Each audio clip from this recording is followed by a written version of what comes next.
playing this song.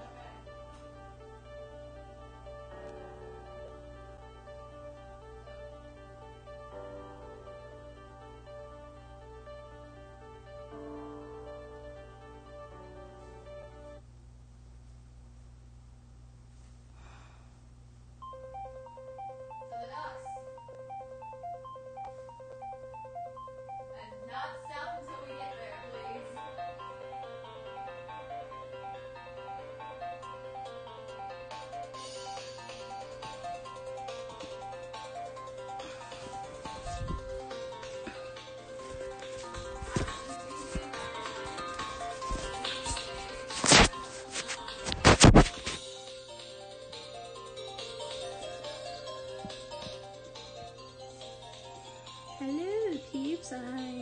If you hear some background noise, my friend Damien the DM is playing a D&D game, so there's that going on. But that's pretty cool. We're gonna get started and continue on. If you're wondering about the music, it's Land of Fans and Music 4. A hole in the ace, aka the hole trick. Here's a perfect example of how Harry could ruin several decks of cards, waste everyone's valuable time, and have you love him for it. He was good at that. One day he noisily emptied his suit jacket pocket onto the hood of his car in search of change for the meter. A clunky metal thing slid from the pile and bounced on the sidewalk. As I retrieved it for him, I asked what he was doing with a hole puncher in his pocket. His face lit up at the question like he was an elf, and I asked him how he felt about climbing into the hollow of a big tree to bake some cookies or something. The 2'6" height differential between us causes these comparisons to enter my mind.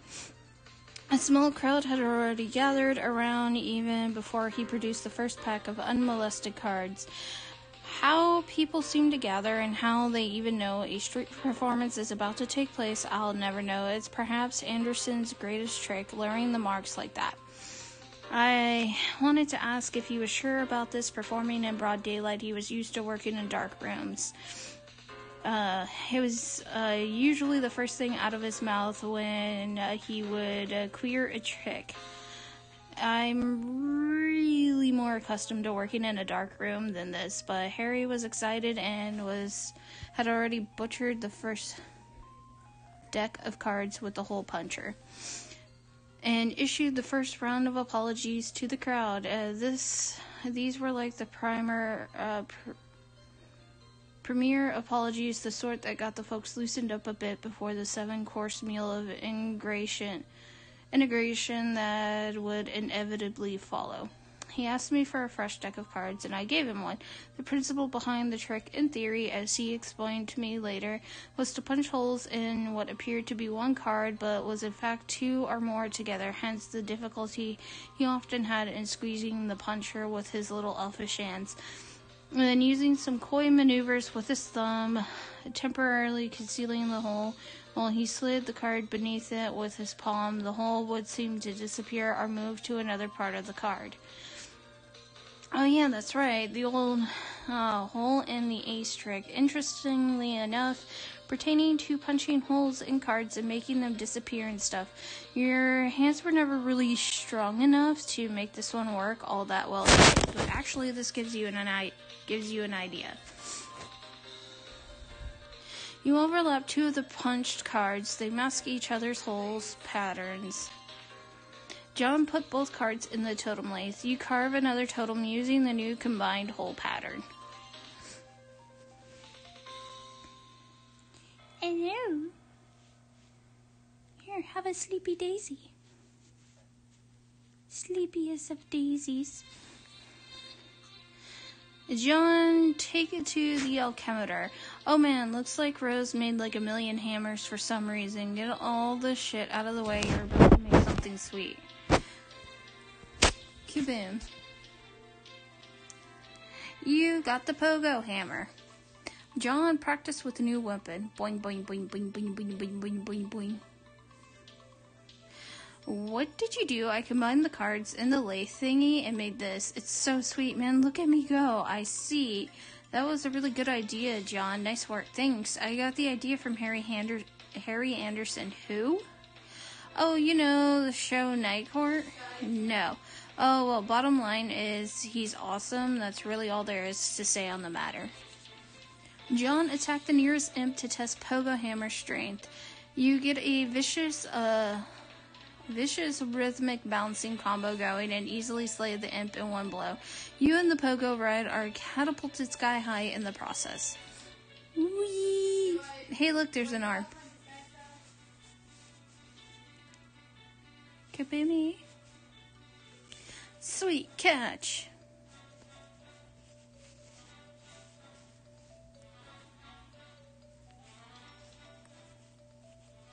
Rose Pester John. Hey, that was a pretty nice sweet catch save.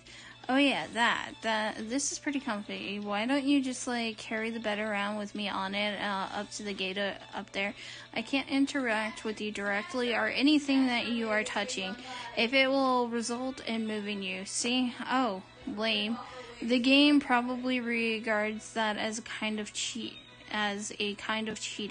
in a way thieving you of your free will as an adventurer and the need to advance by your own skill and ingenuity. The server player is just a facilitator. Well, okay. All the scurrying around kind of wore me out. I think I'm gonna rest here for a bit. Rose, can you keep the imps at bay? Like, drop some stuff on them if they sneak too close. No, you should pick up your hammer and defend yourself. What? Come on. I have no idea what the hell Dave is up to or if he's any closer to recovering the game. There's some stuff I'd like to try in case he doesn't come through. Oh, alright. I'm just gonna rest my eyes here a sec, though. John, sleep.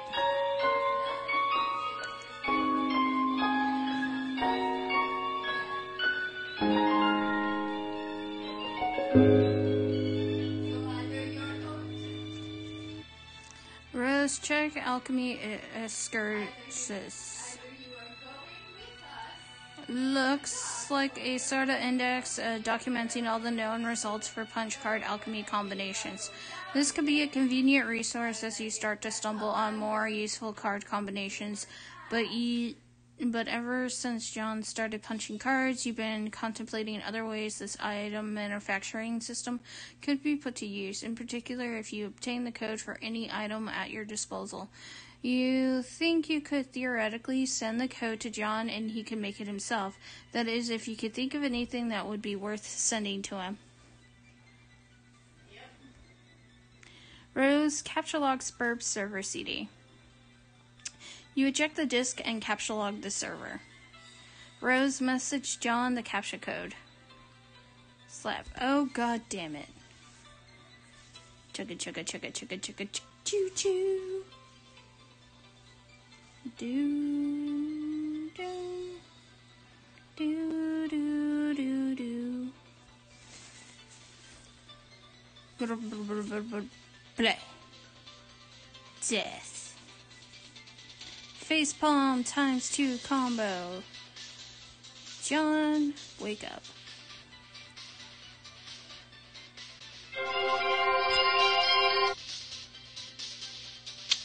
Oh, come on. There we go.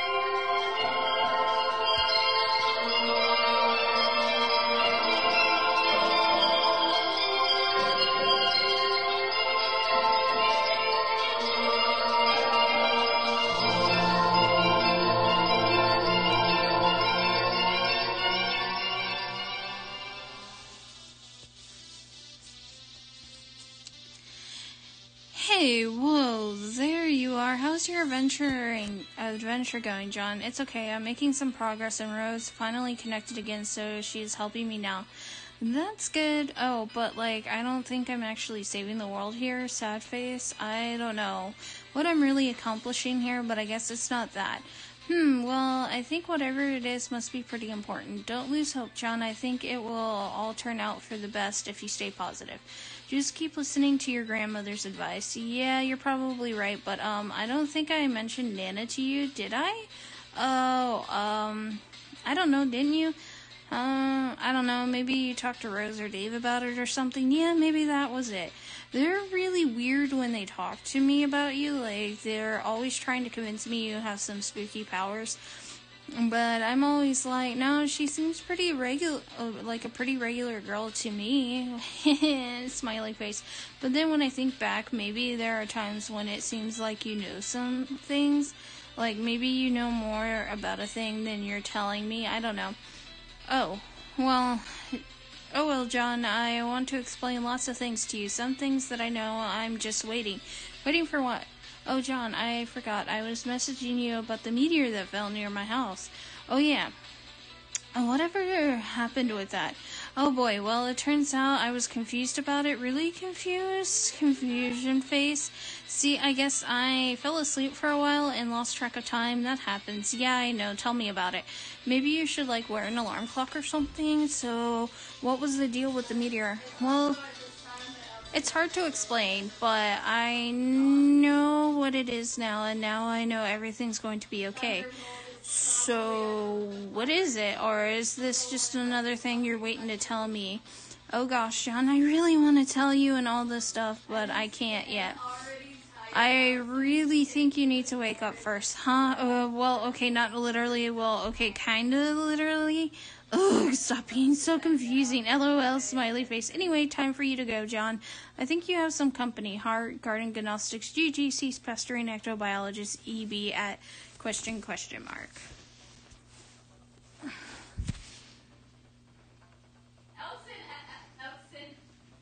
has numerous wounds that are probably still bleeding. John, quickly grab the pogo hammer.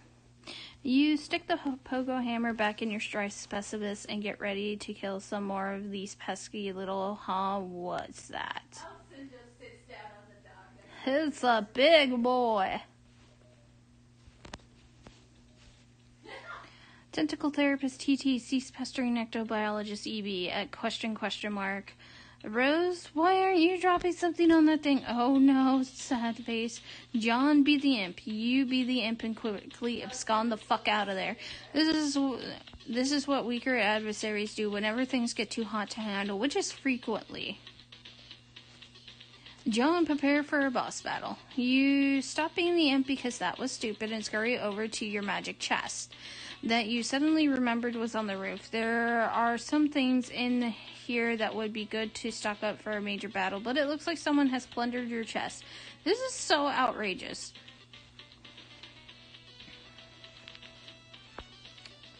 You are being ambushed. There isn't much room to maneuver on this sloping roof. Maybe you should consider making your way to higher ground.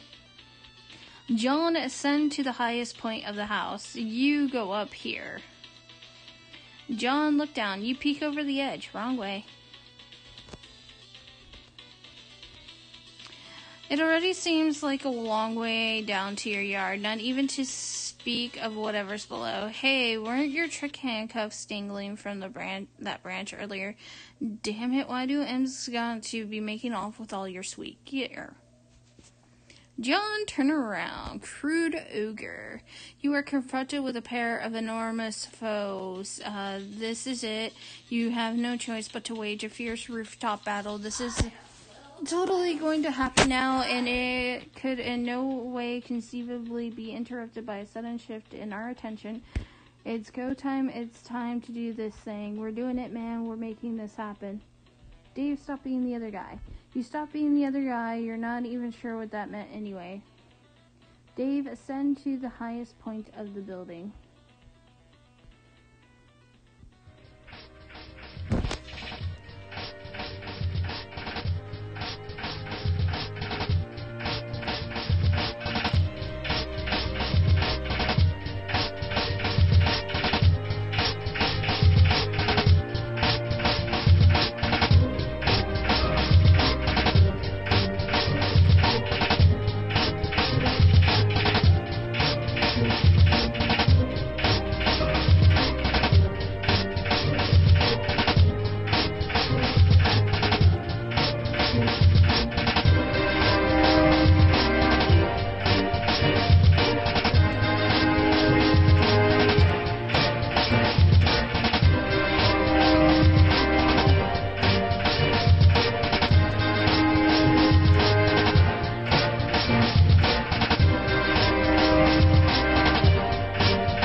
Oh, wait.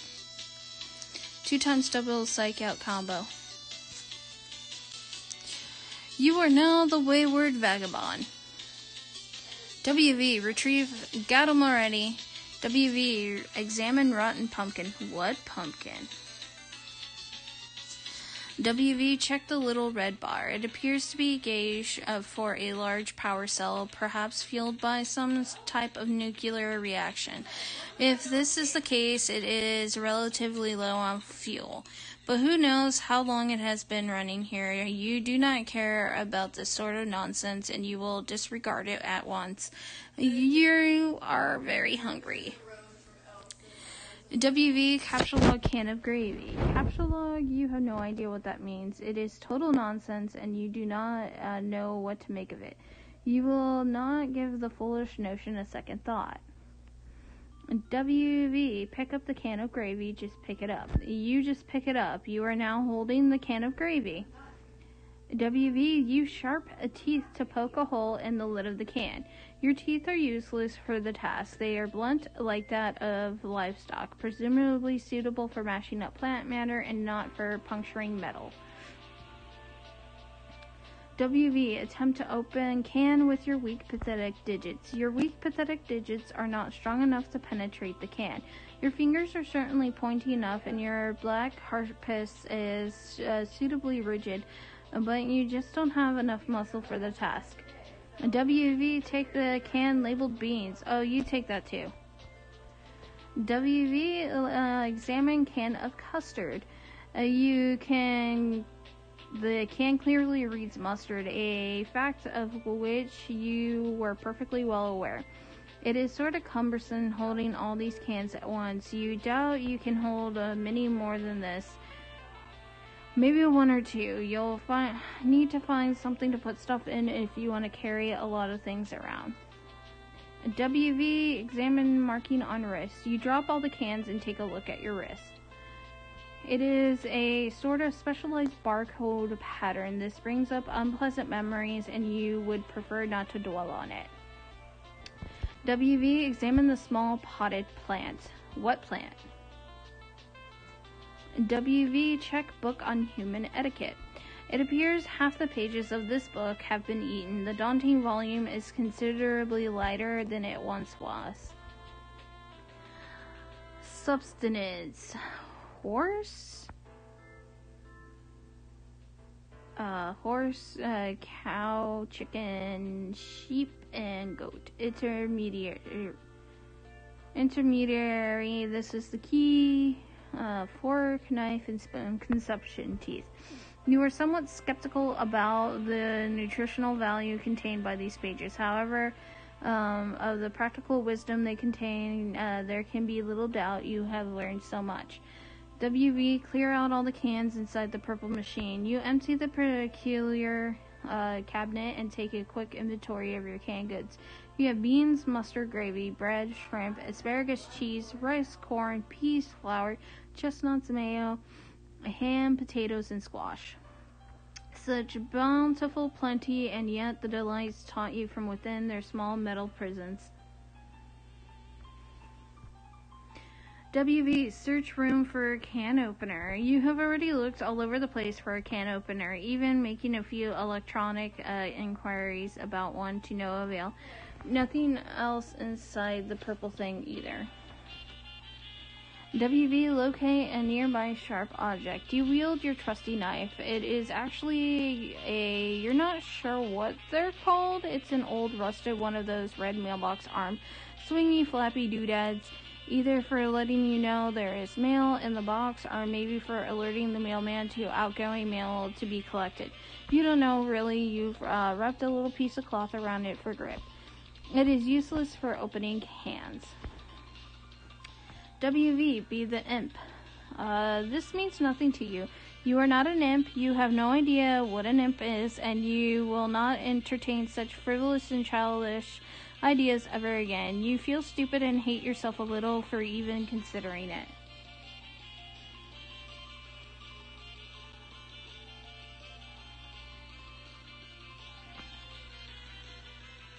WV, become the mayor of Cantown.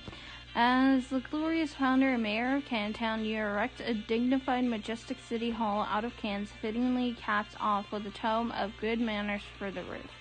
You have given yourself a very official and important-looking mayoral sash, made out of old cables to complete your look of authority. A number of rather civic-minded citizen cans gather in front of the building to offer adulation to their fair and monogamous leader. All is well. Beep beep, corn parade, mayor room. You immerse yourself in this beautiful dream as you whittle away the minutes or perhaps hours. You love the idea of being a mayor. You love everything about mayors and the concept of an orderly civil democracy. It all seems so mannerly and reasonable to you. Everyone is friendly and happy, and the city runs like clockwork. The foundation of the government is based on mutual respect between the leader and its people. It is also built on having a really great mayor that everyone loves, who is totally amazing and heroic and brave. Mayors are so much better than kings. You hate kings and you think kings are really stupid. They are petty, bossy tyrants and are really full of themselves and are basically awful in every way. God, do you hate kings. WV, Explorer west of Cantown. Over here is the other side of the room. There is another one of those purple storage boxes and some useless objects scattered on the floor. WV, use glowing green rock to open cans. You pick up the nugget of uranium and, oh, that was so stupid. Why did you do that? WV, examine box of crayons. It's chalk, numbnuts. Inside the box, there are 12 pieces of chalk in every color of the 10 pieces of chalk in most colors of the rainbow. You are excited by this. WV, try to open the storage box. It's locked. There must be some sort of release mechanism for this thing. WV, examine contents of yellow container. The container is full of motor oil. This does not seem useful to you right now. WV, rescue the poor lightning bug. There is nothing you could do for this new little friend. Attempting to crush the amber encasing the firefly will likely cause it harm. It nevertheless bravely flashes on. You find its light alluring, inspiring. To you, it seems as if it could quite easily serve as the light of democracy. WV, use the chalk to draw some roads. You sketch a handsome network of sprawling thoroughfares for your citizens to traverse. The adoring population applauds its mayor's keen instincts for city planning. You even add some lush vegetation to your city with a piece of blue chalk because you can't seem to find a more suitable color for some reason. Because you ate it. WV, lay a chalk foundation for Cantown's civic growth. You develop westward, settling those fertile plains and claiming them for your city. You section off a number of residential and commercial zones for civic growth, arranged in the only logical pattern that occurs to you. You color the residential zones with your piece of white chalk. Then, for some reason, none of the colors in the box strike you as suitable for commercial zones. Perhaps there is an alternative. WV, use your own pee for the commercial zones. You cannot urinate because you do not have anything to drink. You have not had anything to drink in quite some time. You are very thirsty. Also, that is a really terrible idea, and you would not consider befouling your wonderful city in that way for even a moment. Hold up, I gotta get a drink of water.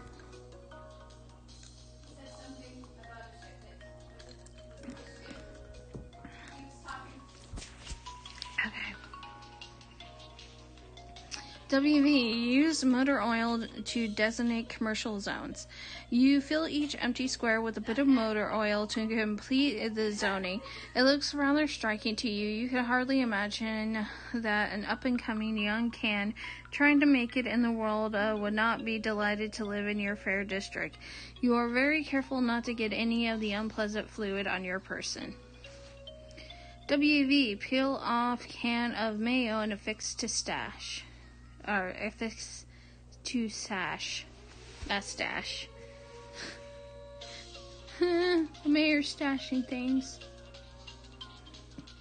It's mostly tab. WV, survey surroundings in search of more terrain for city. It seems you have run out of territory for your western expansion, but there is still a lot of empty wall space. Perhaps your citizens would be happier with a colorful backdrop that would make them feel more at home. Using most of your imagination and an entire piece of sky blue chalk, you render a bright and cheerful sky full of clouds. You have decided that very closely orbiting your city is a luminous planet about which orbits a single moon. You switch to another shade of blue and continue rendering all the western wall. Orbiting much further from your city are 4 planets. None of these have satellites. You've decided, yes, this makes sense, you think. John, Dave, Jade, Rose. And on the southern wall, beyond the impenetrable veil of darkness occupying this furthest orbit yet, there is an ominous planet. A moon circles this one too. WV, check the rampaging boy on the screen. Oh yeah, it's that guy. You have almost forgotten about him and his confusing shenanigans. It seems like he has things well in hand at the moment. He does not appear to need your help, and you have already concluded that he cannot help you, at least for the time being. WV, turn on the other 3 screens. You have no idea how to turn these on. There is no mouse for this weird quadra-monitored computer. It can only be operated through text commands from its keyboard. Perhaps there is a special key or command which will allow you to switch to another monitor. WV, press tab. Ka-chunk. Tab! WV, consume several cans. You freed the heavenly brown elixir from the jewels of pink carspus and imbibe like the wind. It is so sweet and sugary, you wonder how so much sugar can fit in one can. Whatever mighty wizard concocted this potion is truly deserving of your fear and respect. True story, tab tastes gross. Tab is gross. WV, welcome the rest into the city. The tabs are naturalized as loyal new citizens of Cantown. All cans are welcome and equal in your city, regardless of can content and whether empty or full.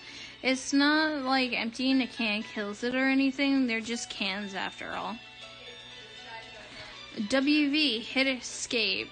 Feeling refreshed and heavily caffeinated, you go back to work on the big computer. You hit escape, which seems to minimize the action window thingy and reveals the history of all the commands you've entered.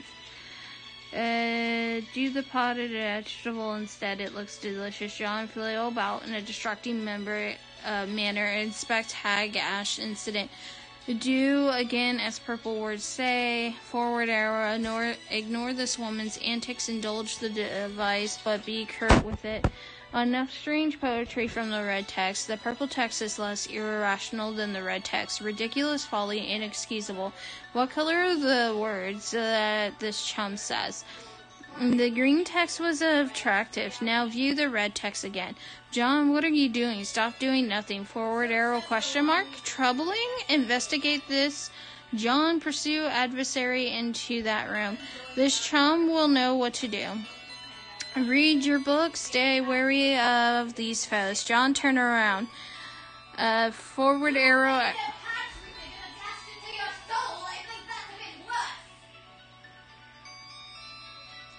Sorry, guys. John, turn around. Forward arrow. Forward arrow. Forward arrow. Forward arrow. John, salvage your weapon and fight on.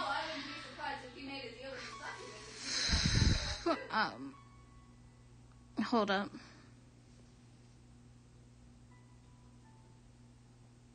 I'm sorry. I'm having a moment.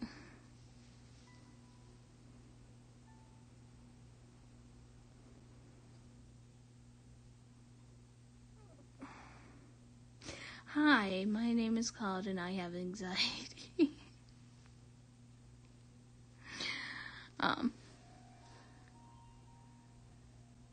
Yeah, no, I have anxiety, so, loud noises. John, salvage your weapon and fight on. You said put the bunny back in the box. Now exult of victory, spoils are yours.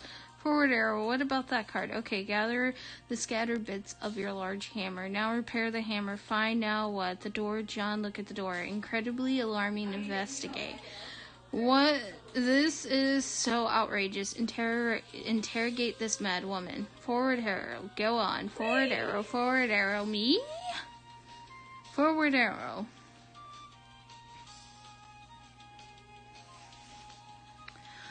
A quest of futility, then. Forward arrow.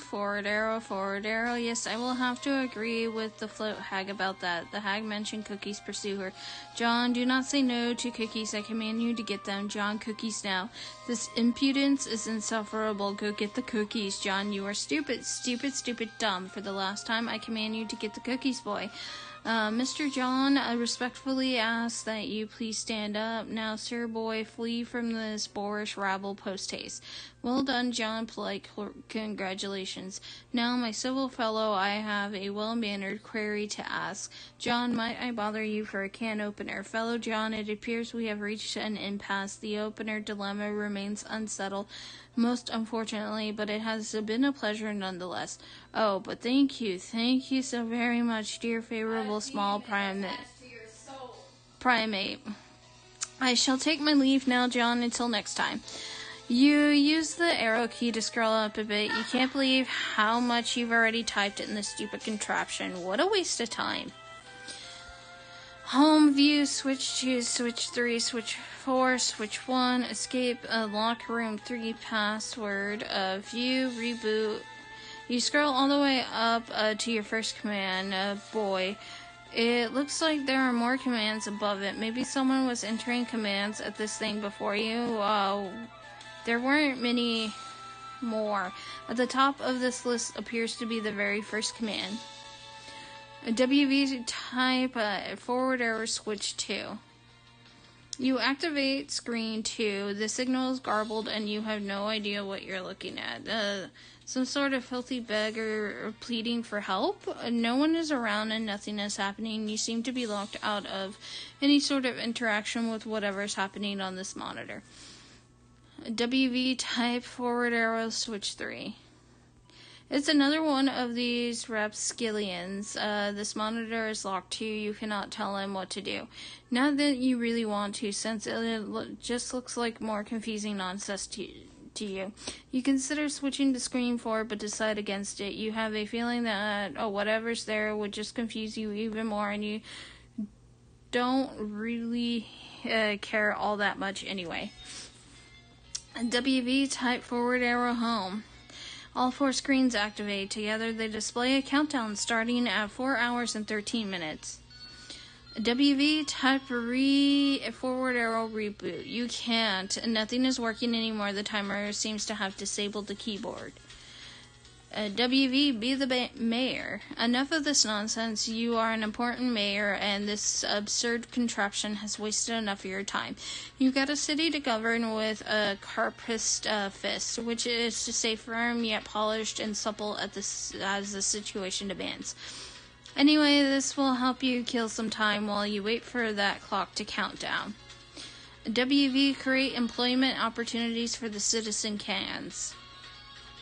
You temporarily dismantle City Hall to free up all the can power available to create a vigilant town militia.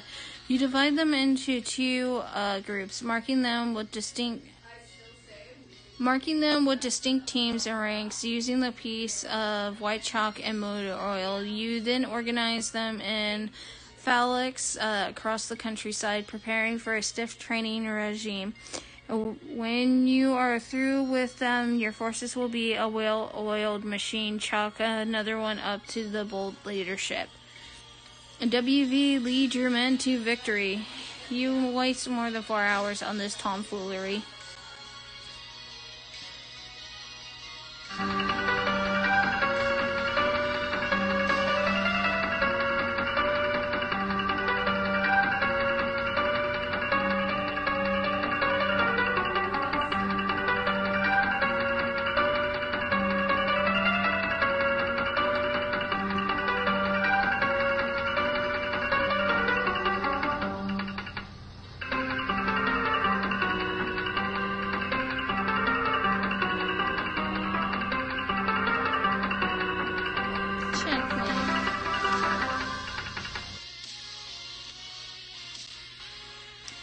WV, mourn the loss of Citizen Tab.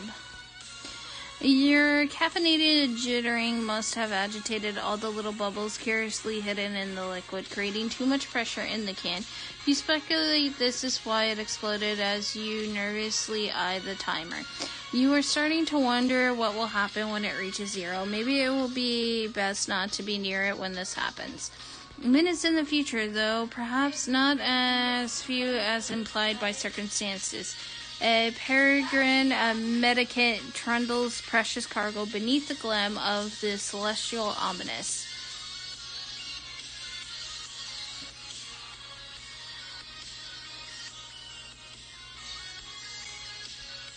WV, go outside and get some sun. You say a bittersweet goodbye to your beloved city. It is time to move to greener pastures, by which occurs you mean an arrayed a sandy wasteland upon which nothing green has grown in years. The door shuts behind you. A panel on the door becomes illuminated. As you ponder over the marks on the panel, you hear another mechanical sound overhead. Clang. The LCD panel appears to have a touch screen interface. WV curiously prod the funny-looking spirograph. It appears the funny-looking spirograph room is locked. The floor rotates a full 360 degrees beneath you while the surrounding wall seems to stay put. WV, select the triangle fractal. The triangle fractal room does not appear to be locked. The floor turns 120 degrees and the door opens.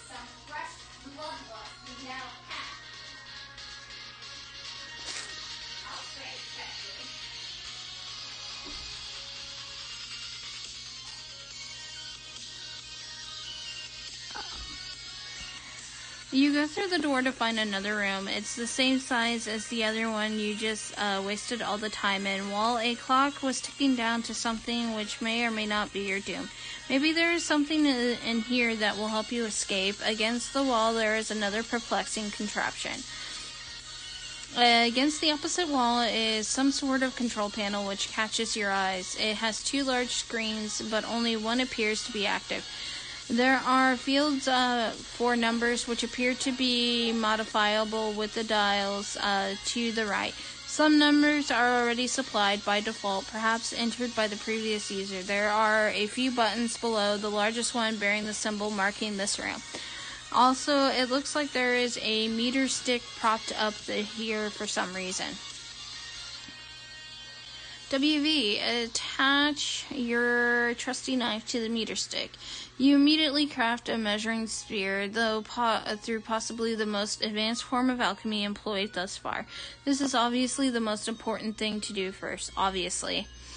Or it would obviously be the most important thing to do if you had remembered to bring your trusty knife. You feel so insecure without your trusty knife.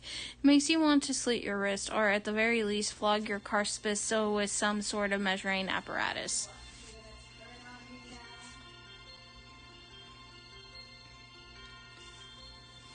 WV, look at the other wall. You examine the perplexing contraption across the room. You, of course, have no idea what it could possibly do. You adopt the only obvious course of action, which is to poke and prod it with your handy ruler. You are quite sure this is what science is all about. WV, press the triangle pattern.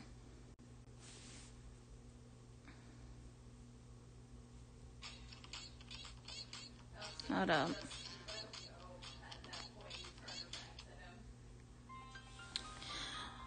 WV, press the triangle pattern. You go back to the control panel, which probably obviously controls that gizmo, and you push the big blue button, which is obviously probably the most obvious thing to push.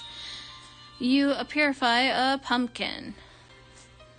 WV, examine pumpkin. It seems this mysterious gourd was transported, purified from a specific time and location somewhere on this planet you are on. You wonder if the machine, a purifier, will take any object that exists or at whatever time and location you supply. There is a symbol carved on the pumpkin. You don't know what it means, but you doubt it will ever prove to be relevant in any way. WV, devour pumpkin. Nibble. You consider dining on the ripe flesh of the plump vegetable, but your curiosity about the purifier gets the better of you. You try to sneak a nibble from the pumpkin nonetheless. WV, inspect green buttons. You first examine the attractive green buttons. The icon for the one on the left is that house shape you've seen plenty of times before. On the right one on closer inspection appears to be the map for this underground facility with an X marking its center. WV, press green button on right. You push the button, all of the numbers change. Perhaps these are the coordinates for the location of the center of this facility, along with the local date and time. If this is the case, it would make a useful reference point for your current bearings. WV, fiddle with the dials. One way to find out what to attempt to purify something from this facility, it should be easy to zero in on a location relative to the center because you have an uncanny knack for tracking precise distances you have already traversed in whatever units you choose. Your handy ruler gives you a good clue as to the basic unit of human measurement. You will go with that. WV, purify your trusty knife. You nudge the coordinates very slightly, bump up the elevation by 0.5 human measurement units. You make sure to keep the time approximately what it was to begin with. You purify your trusty knife. WV, purify a can town. You nudge the numbers a bit more and purify a bunch of cans. This is so much more efficient than walking back to the other room to get them. You are to believe that time is at a premium after all. WV, de-purify the pumpkin. Does this machine look like a de-purifier to you? Honestly, the idea that a purifier could both purify and depurify things is so laughably ridiculous you would wish someone would de-purify your brain and re-purify it with a brain that is more smart and less dumb. And WV, use a trusty knife to carve a smeshma in pumpkin. What the hell are you talking about? That idea makes no sense at all and is basically meaningless. Try using that mushy stuff in your gourd next time. Instead, you just carve off the top, exploding a decadent cache of gorgeous seed-laden ambrosia. Needless to say, you consume all of it rather quickly, but it turns out to be too gross for us to watch. Move a spirograph switch. You cannot move it. It has a spirograph shaped indentation and possibly will require a special kind of key to turn it. WV, purify firefly out of the amber.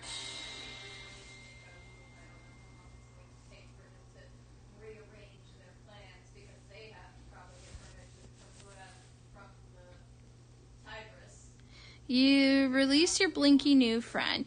You will give her a name when something suitably whimsical occurs to you. You do a lot to protect your family right now. WV, adjust time dial to purify rotten pumpkin. The past. You and Serenity consider new ways to waste some more time with the purifier. You are assuming she is a girl firefly, even though you're not really sure that fireflies can even be girls. You target the extremely tasty rotten pumpkin that was sitting in the other room hours ago. It seems the purifier cannot purify something if it will create a time paradox. A gelatinous ghost pumpkin purifies and quickly dissolves into a pile of unappetizing sludge. WV, purify the grate over the entrance to the facility.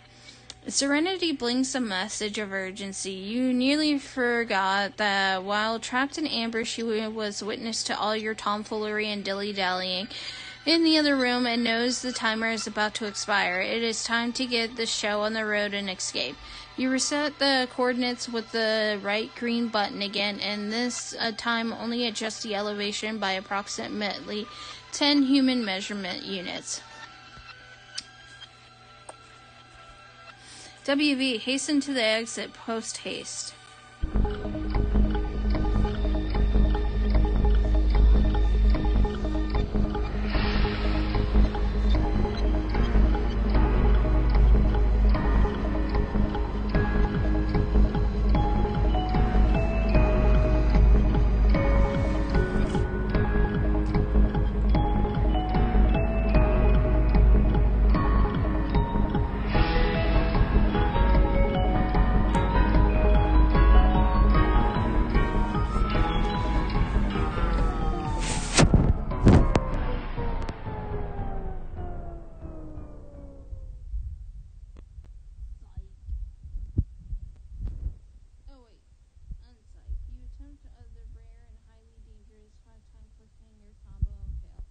We're doing it, man. We're making this happen. WV Ascend.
End of Act 2.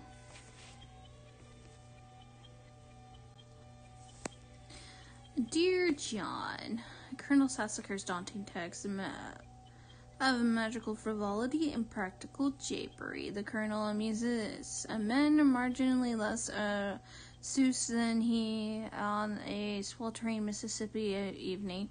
In true Sassacre form, he puts his astonishing julepy intake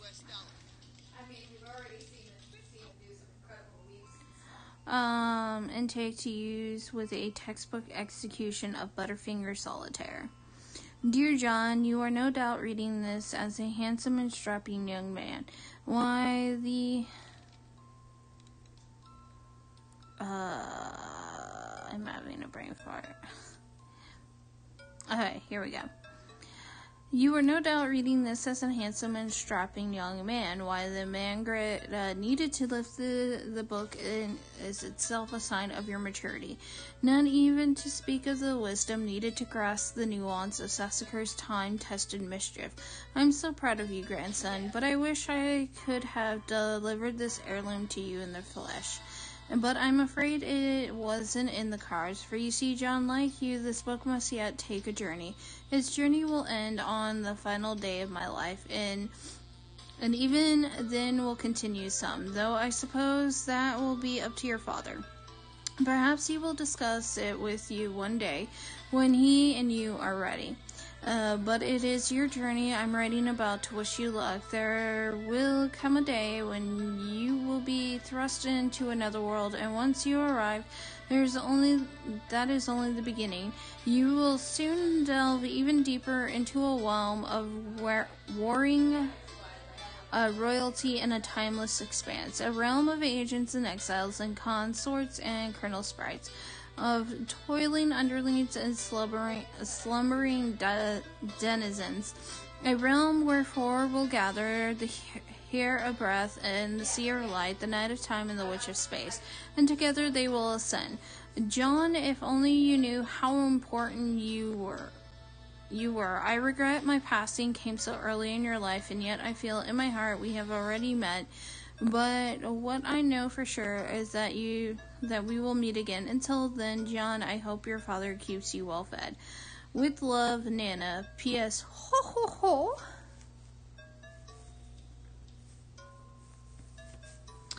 Act 3. A silly girl naps by her flowers. It is quite likely that she tired herself out with a variety of silly antics, as silly girls are often known to do. She may have a silly name too, or maybe not. It's hard to say for sure without asking her, but since she's slumbering peacefully, it would be a shame to wake her up. You might as well just give her a name right now.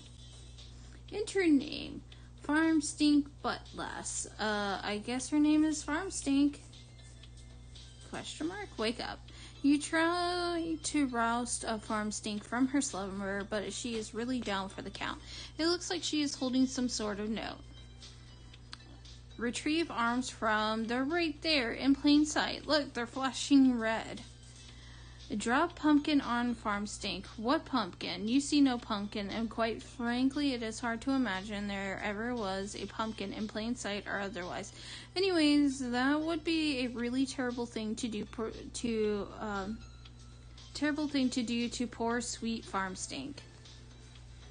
Read note. Farm Stink? That is incredibly silly and a little bit rude. My name is... Try again. Jade Harley. Examine room. Your name is Jade, and you have just woken from a restful nap, and as usual, you have no recollection of having fallen asleep.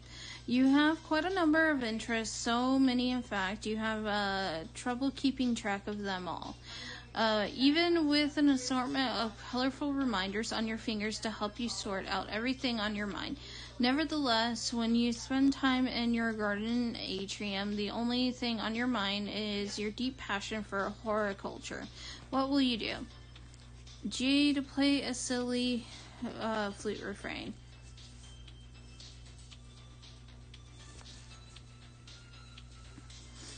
Wow, you really suck at this thing. Maybe you should try playing an instrument you don't actually...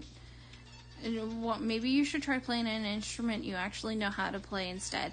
Like the one in your bedroom. Honestly, you have no idea where this flute even came from. Things seem to appear and disappear around here all the time, especially to your unending charge in any sort of large orange gourd that might be laying around. You consider throwing the flute down in disgust. Jade capsule log flute. On second thought, it was a perfectly nice flute, and there is no reason to take your frustration out on it. You just need some practice. But before you capture log the flute, you will need to set your fetch modus first. Jade set modus. There's memory, Monopoly, Operation, Pictionary, Guess Who, Boggle, Connect 4, Ouija, Clue, Battleship, Jenga, and Yahtzee. You have a wide variety of fetch modi to choose from. You were really excited when your grandpa bought you this modus set for Christmas. He is a total badass, even if a little strict. You typically opt for the memory modus when it comes to matters of day-to-day practicality.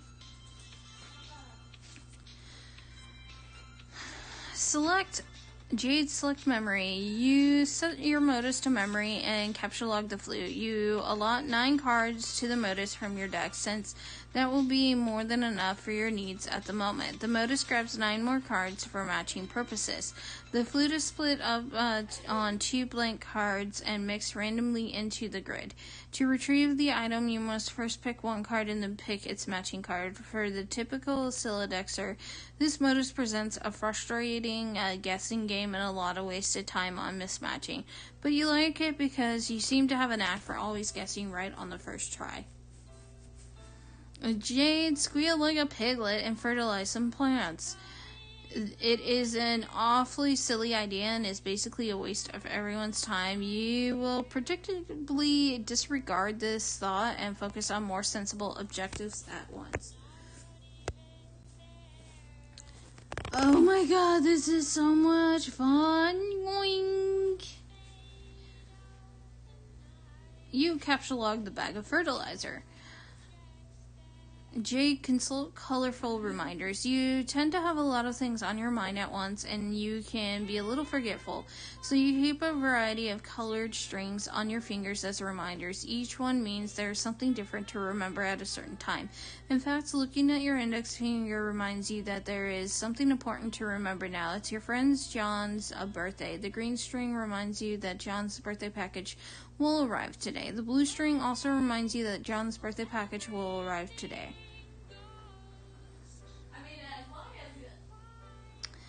Though in a way that means something slightly different. You are further reminded that you have some things to do outside your house soon. You should stop by your room first for some supplies, and most importantly, to see if John is online and wish him a happy birthday. Jade, capture-log the pumpkin growing next to you. You snap up the pumpkin, which seems suitably ripe for the taking. Hopefully, the safety of your Silodex will prevent it from being spirited away like so many of its infernal predecessors. Jade, exit this room. You make your way to the middle of the garden atrium where a stairwell joins the 4 atrium wings. Upstairs is your grandfather's laboratory as well as your bedroom. Jade, capture-logs something. Your memory modus is hardly any fun without much stuff in it, so you decide to stock up on fresh produce to fill up some more cards. You pick a juicy red crab apple. And you go pick a nice looking key lime. Then a delicious mandarin orange. These are your favorite. And finally, a ripe yellow Eureka lemon.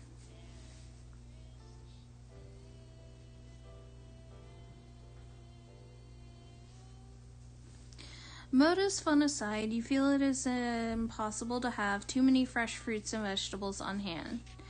Jade, go upstairs to bedroom. You almost never use the stairs. You transportalize upstairs. Just above is your room. Jade, ascend. You enter your bedroom. On this side of the room, you are immediately confronted with numerous artifacts highlighting your various interests.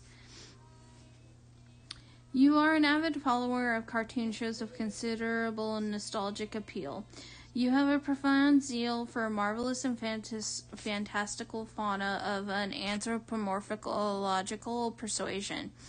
You have an uncanny knack for nuclear physics and not infrequently can be found dabbling in rather advanced gadgetry.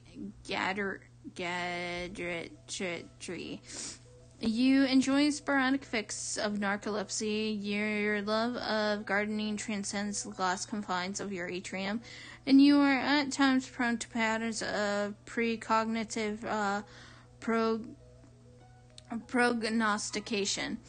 You consider very briefly the question, what will you do? But you quickly realize this is only one half of your room, and it's therefore host to only half of your interests to choose from.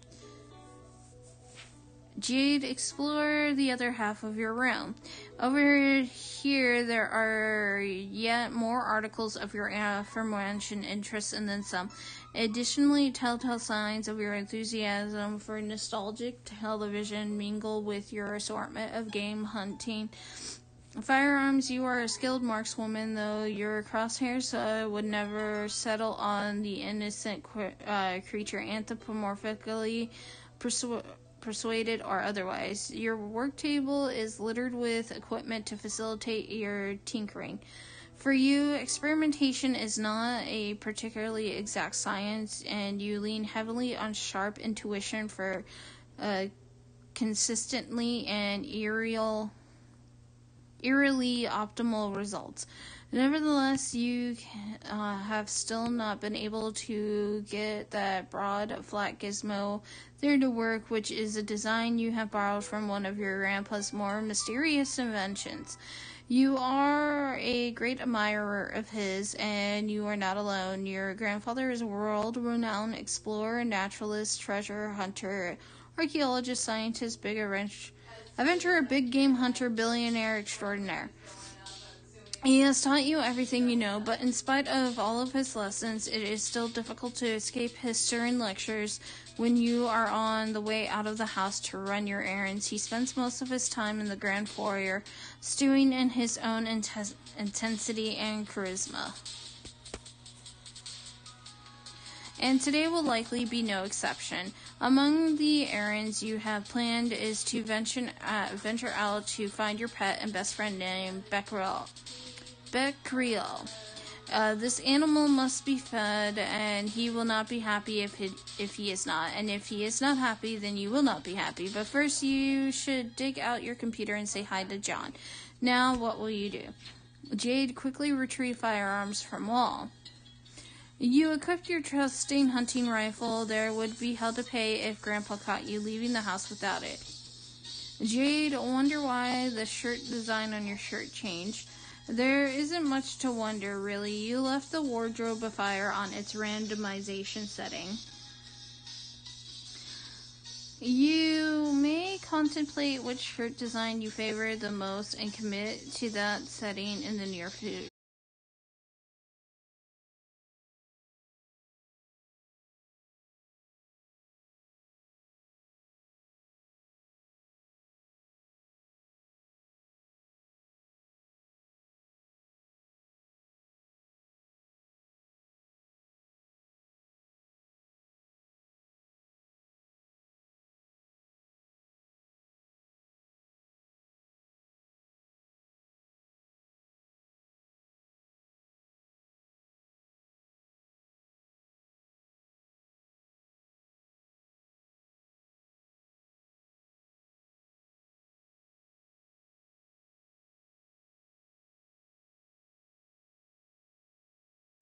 You capture-log the Tangle Buddies. Jade lose interest in fauna and never speak of it again. Oh, but you can never do that. What marvelous creatures they are. What a daring dream to combine the finest qualities of humanity with the elegance and nobility of the animal kingdom. How you wish you could know their world. To hear one night those muted paw pads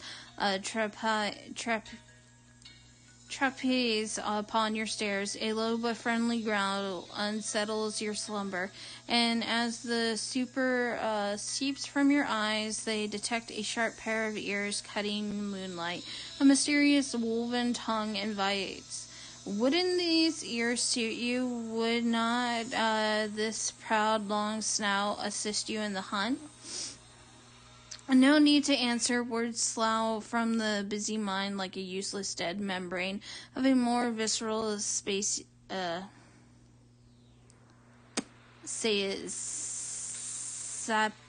Suspense takes over. Something simpler is in charge now, a force untouched by the concerns and burdens of the upright, the farcical yoke, the bipedal toe.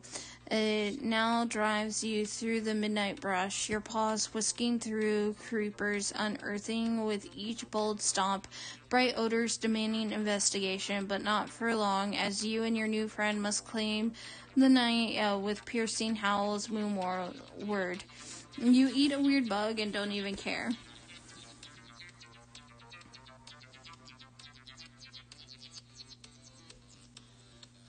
Jade, pick up your toys. Speaking of which, you pick up and admire one of your Manthro chaps.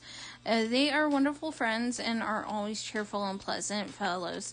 Why, dear Mr. Coxcomb, however will you be received at the barnyard gala without the trappings of a proper gentleman?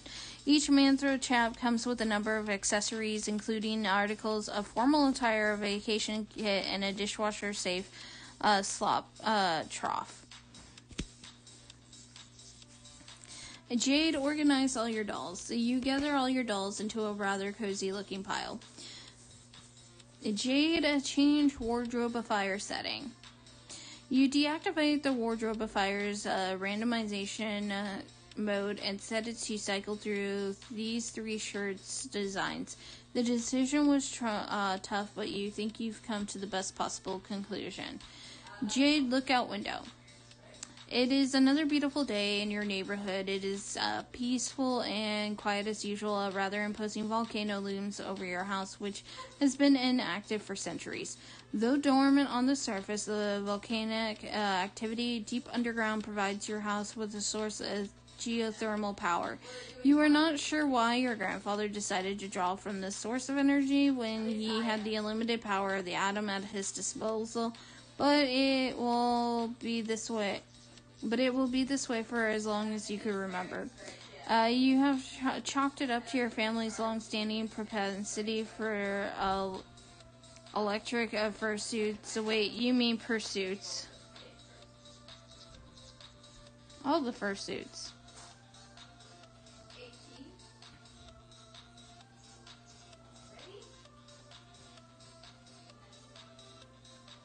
Daisy, Daisy.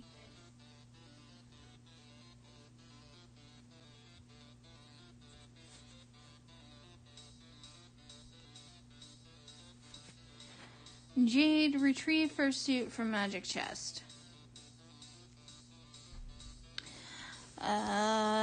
What is this nonsense about fursuits? You do not own a fursuit.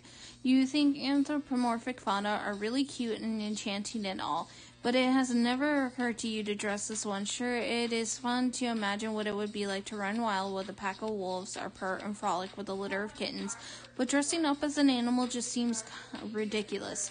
It would still just be a silly girl draped in a raggedy synthetic tuffy piece of crap, and seriously, who are you trying to kid with that sort of baloney? Anyway, it is not a magic chest, it is your gadget chest, which you have adapted for storing a number of useful gizmos. It was once your oracle's trunk, a gift from your grandfather, of course, and still contains many silly fortune-telling knickknacks, all of which are completely bogus. Jade, open chest. Problem sleuth. Among the fortune-telling knickknacks are these items: a crystal ball plus a compulsory velvet pillow, a tarot deck, a magic 8-ball, a magic cue ball, and one of your favorite books of all time, Problem Sleuth. Among the useful gizmos are some of course your computer, which you keep inside a fun lunchbox for easy transport, and a couple of gizmos you keep handy so you don't always have to make the long trip to the kitchen. There is a cookalizer for preparing delicious meals, and a refrigerator, a name which clearly is a wacky variation on the much more common household item, the refrigerator.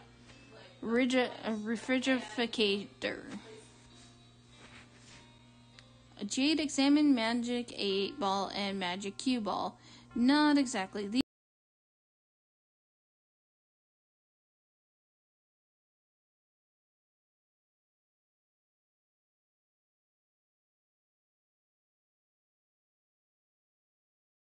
Magic 8-ball and magic cue ball. These things are stupid and useless. When the magic 8-ball isn't being frustratingly ambiguous, its forecast is always wrong. You have tested it numerous times with certain facts you know to be true. This is its reply when you ask if it's your friend John's birthday today. Not exactly. See, stupid. You guess maybe it could be used as a reverse prediction device and always trust the opposite of what it says, but that seems dumb to you. And anyway, the thing gives you a bad vibe. You might consider smashing it, but you're a little superstitious about whatever ominous consequences that might have, even if the occult talisman in question is a cheap piece of garbage.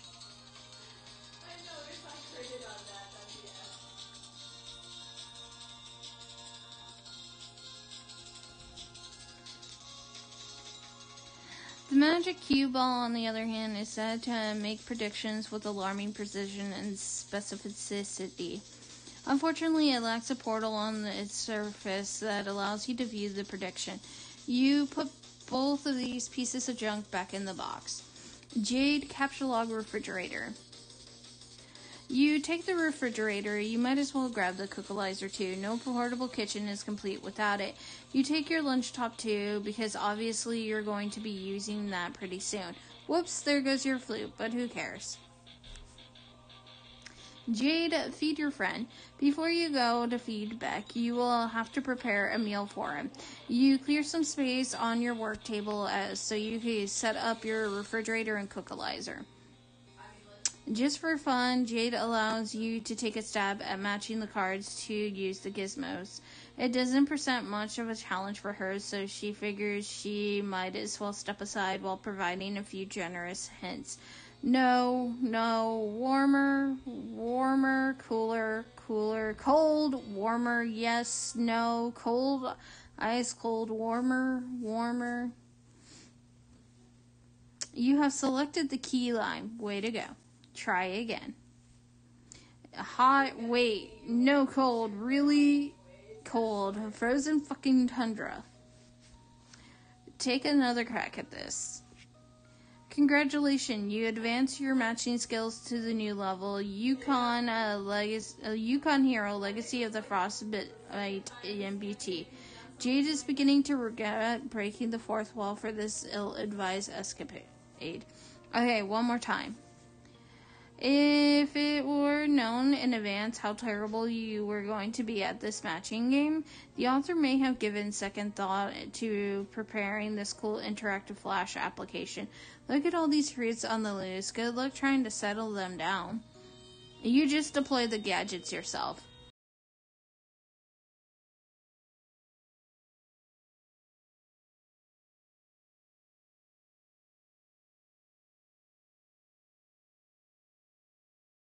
Fruits in the refrigerator to keep them fresh. These fruits are unlikely to become less impudent anytime soon, regardless of where they're stored, but you stick them in anyway. You take a look at the refrigerator's rotary interface. You wonder what he's in the mood for today. Jade pressed the steak button. Okay, well, it's a rotary dial, so there's no buttons to press, but whatever, that doesn't really matter. You dial up a thick T-bone steak, which you are sure Becquerel is in the mood for because he's in the mood for steak every day and is never in the mood for anything else, but he does like his steak well cooked. Thaw, cook, irradiated, nuclear. Jade lightly irradiate steak.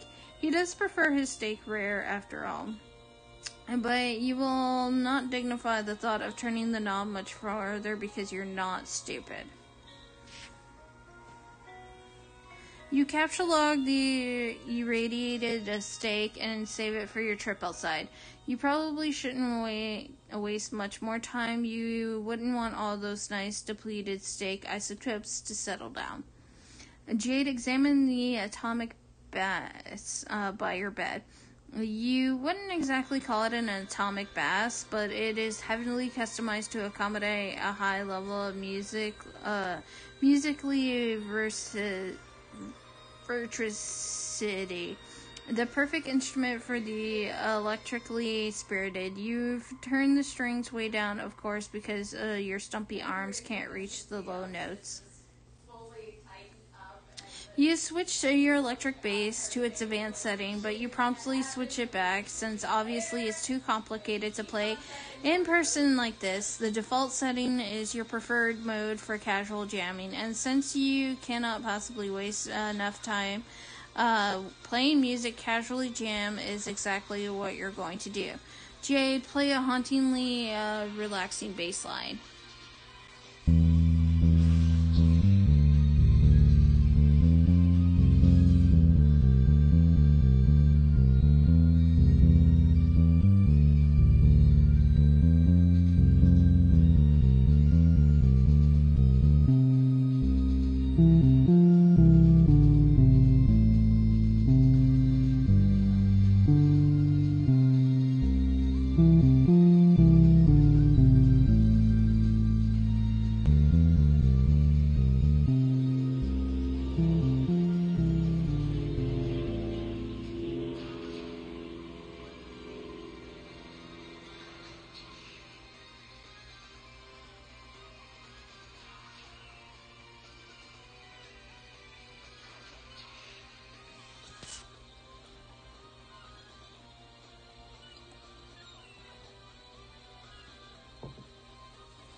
Jade capture log base.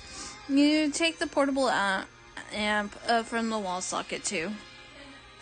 Jade open lunch top. You like to make yourself comfy in your plushie pile before getting down to business with your computer. Jade, get down to business.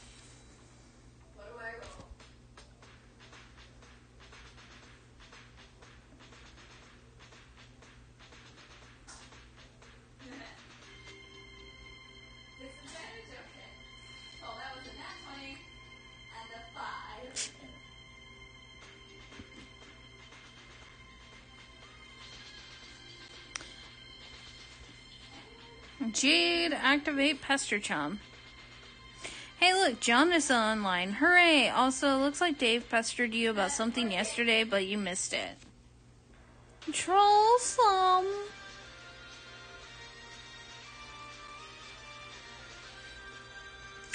Jade pester John. You greet John, but he does not respond. He is undoubtedly gallivanting around his house in a state of barely restrained birthday mirth. He may also be retrieving the 2 packages and the 2 envelopes which you are certain came in the mail for him earlier. You will wait a little while to see if he returns before you head out. Jade, see if Dave left you a sweet new wrap. It does not appear so, but you just never know with crazy and cool guys. So cool. Turntech God Gigi began pestering Garden Gnostics Gigi at 2009, 4/12/2009, 23:14. Hey, oh, you're sleeping again, aren't you? Or do you even know if you are? I still don't know how that works. It's like nothing means anything. It's so cool getting hella chumped by your coitish damn riddles all the time. I don't know why I believe anything you say. I'm like the Grand Marshal of gross chumpage, waving my faggoty chump doctor baton, assistant director of chumpography. A celebrated author, earnest chumping way. Wait. A chump still skin. Wait, chumple dipshit? Yeah, you're asleep? Yes, no. ASL, equals species, baboon, kangaroo rat. If kangaroo rat, yif twice, please. Okay, well, you're not saying anything, so I guess whether you're not awake or asleep or whatever, you're just not around and I'm wasting good material. Even worse, I'm wasting a killer persona here. Like, I don't know, like a wide, open V-shaped leotard and a fuck ton of body paint. Some, like, a snooty back, arching, Cirque du Soleil looking motherfucker, also low to the ground, getting a good prowl on. Like, I dropped my keys in the dark, nimblest son of the bitch who had the grumped on to glue a nasty pair of latex cat lips to his face. For a reason that wasn't a joke. Jade, hey, where are you? Seriously, I'm sitting here tonight with a fucking bag of kibble jacked open on my lap and primed for a goddamn bear, and you're gone. By the way, my name is Aquit Permusk, hardest buttock in the jungle, tempered steel. Hey, yeah, just wanted to give you this remix I finished here. Turntech Godhead, GG, send Garden Gnostics, GG, file Explorer remix.mp3. Yeah, so you don't have to respond to any of that, by the way. I'll probably forget half the shit I said anyway. Talk to you tomorrow.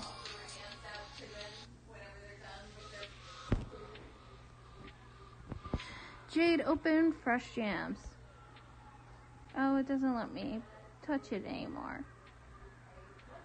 It used to play sounds.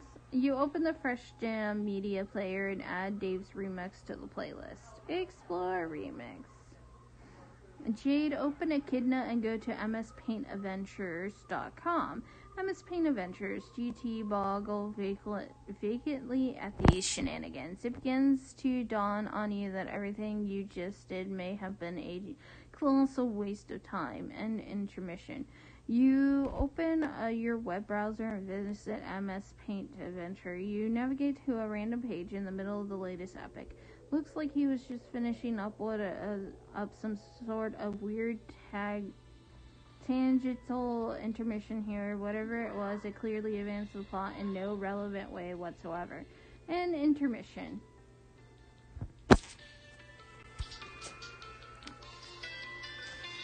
Sound Midnight Crew.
A little time, but still no sign of John.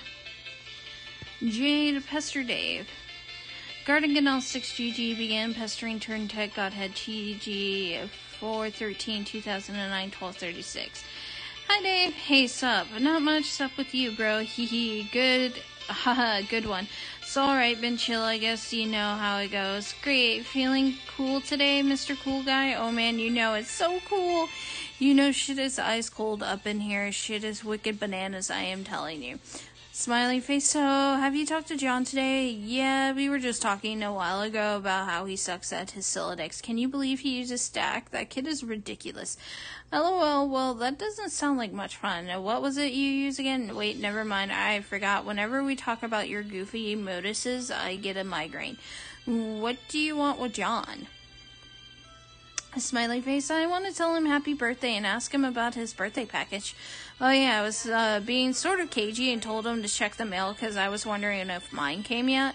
I think it did, yeah, and I think mine came too, so I guess you want to know if he likes it or something? No, he will not open it. He will lose it. Oh, wow, sorry to hear, I guess? No, it's good actually, because he will find it again later when he really needs it. Which, of course, is why I sent it in the first place. See, like, I never get how you know these things. I don't know. I just know that I know. Alright.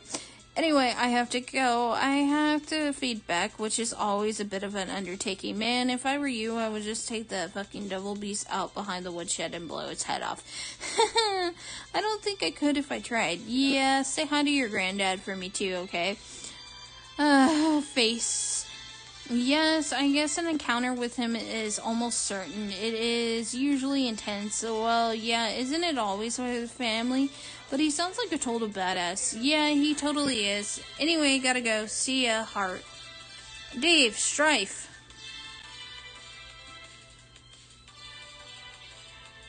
Wait, where's the sound? There it is.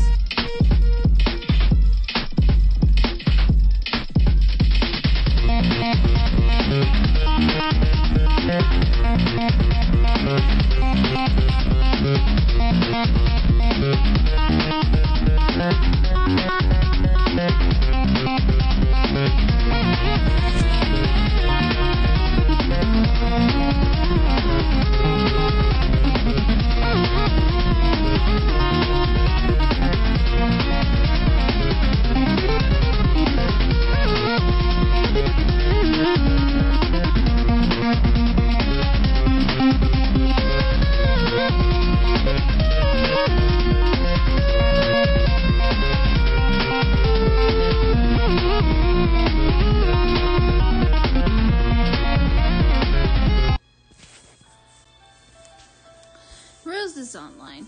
Jade Pester Rose.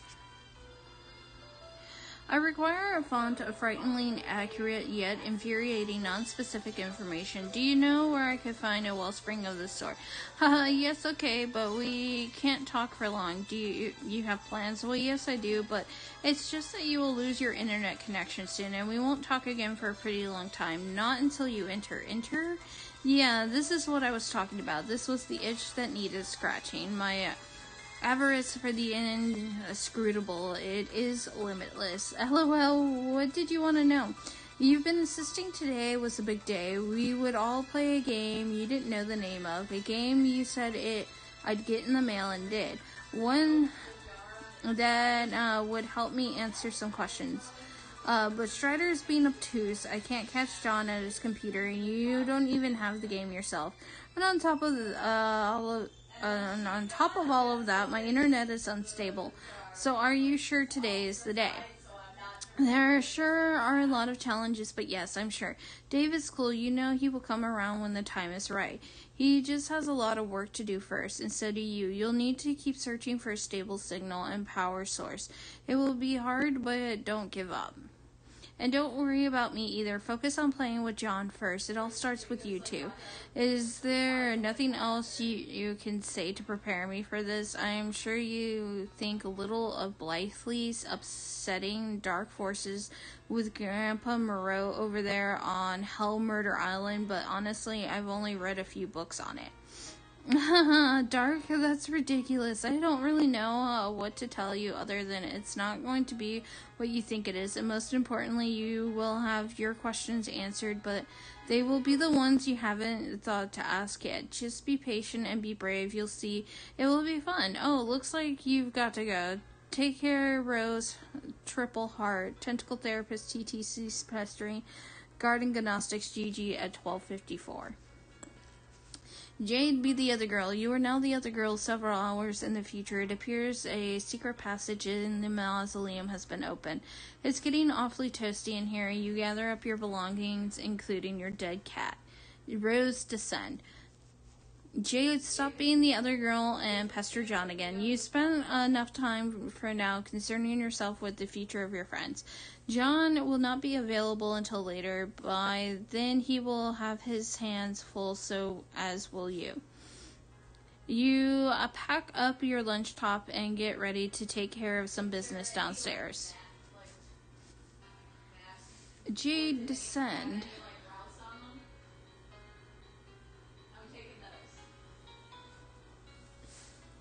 Try as you might, you cannot stop your mind from drifting to the fate of your friends. You dwell on a particular configuration of reminders on your finger.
In the future, but years, not hours.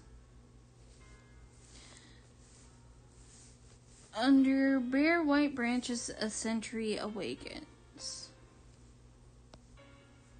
Nom nom nom nom nom nom nom nom nom. Whirr.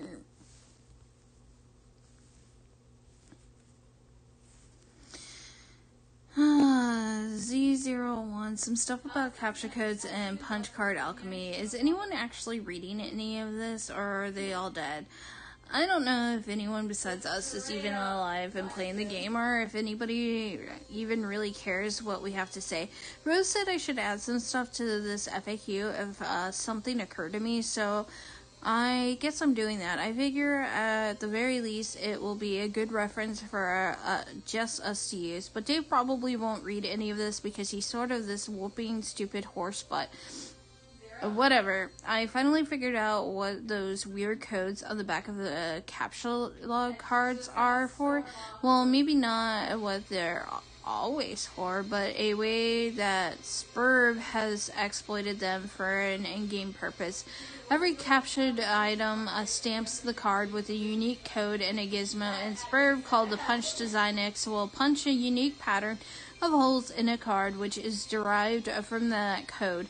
The punch card can then be used with other gizmos to duplicate the item and or combine it with another item. I got to thinking about this with my amazing hacker skills. I noticed a trend. The whole pattern is based on a fairly simple cipher, converting the capture code to binary, and then the binary pattern is punched, where 1 is a whole punched hole and 0 is an unpunched slot. So, here's the table, just to be clear. 0 equals 1, 1 equals 1, so on. So A is 10, B is 11, C is 12, D is 13, E is 14, F is 15, G is 16, H is 17, I is 18, J is 19, K is 20, L is 21, M is 22, N is 23, O is 24, P is 25, Q is 26, R is 27, S is 28, T is 29, U is 30, V is 31, W is 32, X is 33, Y is 34, Z is 35. Lowercase a is 36, lowercase b is 37, lowercase c is 38, lowercase d is 39, lowercase e is 40, lowercase f is 41, lowercase g is 42, lowercase h is 43, lowercase I is 44, lowercase j is 45, lowercase k is 46, so lowercase l is 47, lowercase m is 48, lowercase n is 49, lowercase o is 50, lowercase p is 51, lowercase q is 52, lowercase r is 53, lowercase s is 54, lowercase t is 55, lowercase u is 56, lowercase v is 57, lowercase w is 58, lowercase y is 60, lowercase z is 61, and question mark is 62, exclamation point is 63.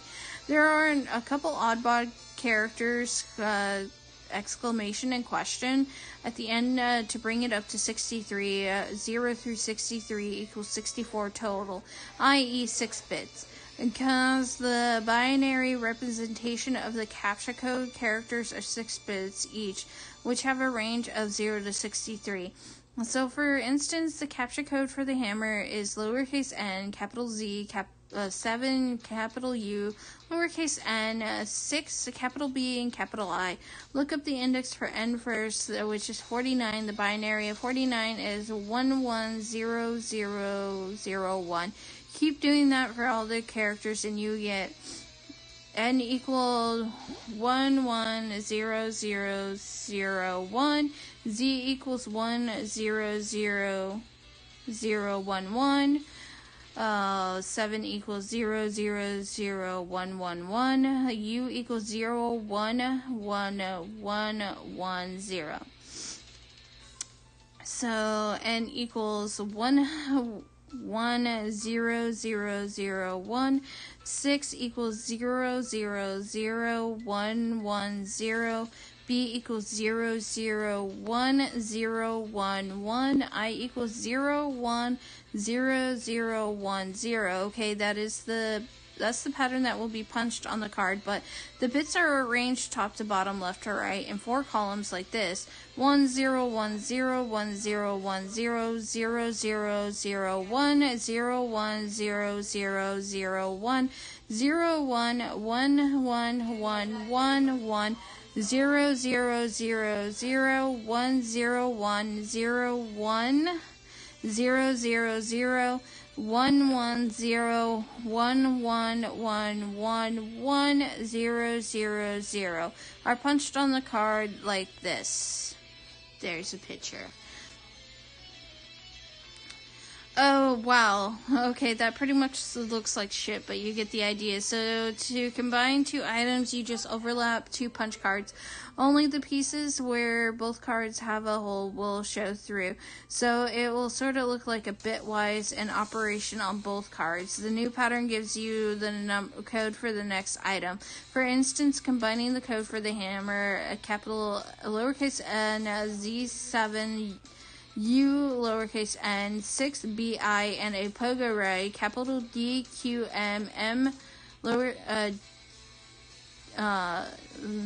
capital DQM lowercase m JL lowercase EK gives a new code with less holes, obviously, which translates to 126 G848G. That whole pattern went to make the pogo hammer, which is so rad you have no idea. I've also wondered if you could combine items in other ways, like a bitwise, or that means combining the cards to get more holes, not less, i.e. the new pattern has a hole for every hole on either card. This pattern would be accomplished by double punching a card. Like 2 codes, 1 card. I've got to try that sometime.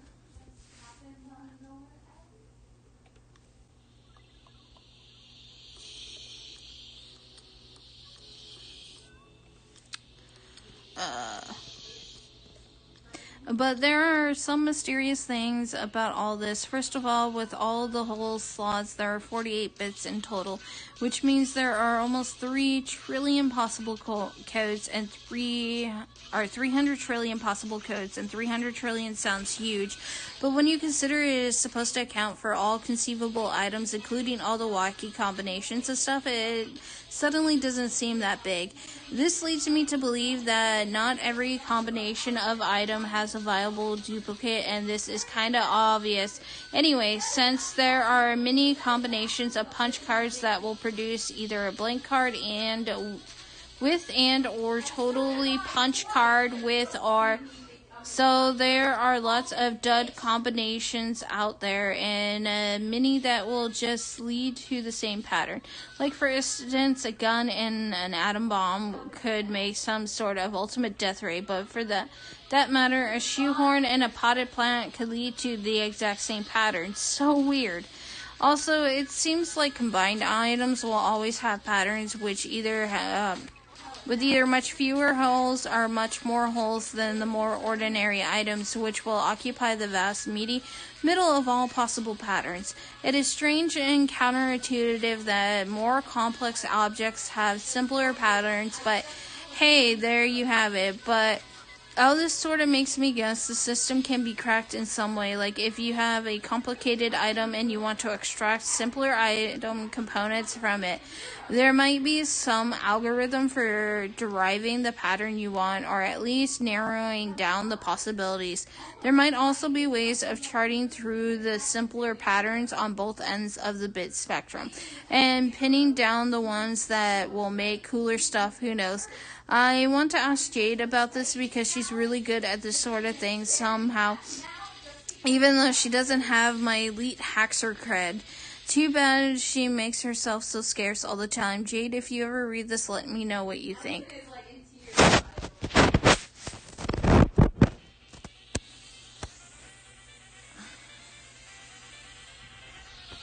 Skynet, you enter the laboratory. Rose, look for mad scientists. There are no scientists to be found, mad or otherwise, or anyone for that matter. The lab appears to be deserted. There is a kiosk, though. It looks like the kiosk monitors the lab's enormous hub grid. Jade, transportalize as far down as you can go. This is as far down as you could go.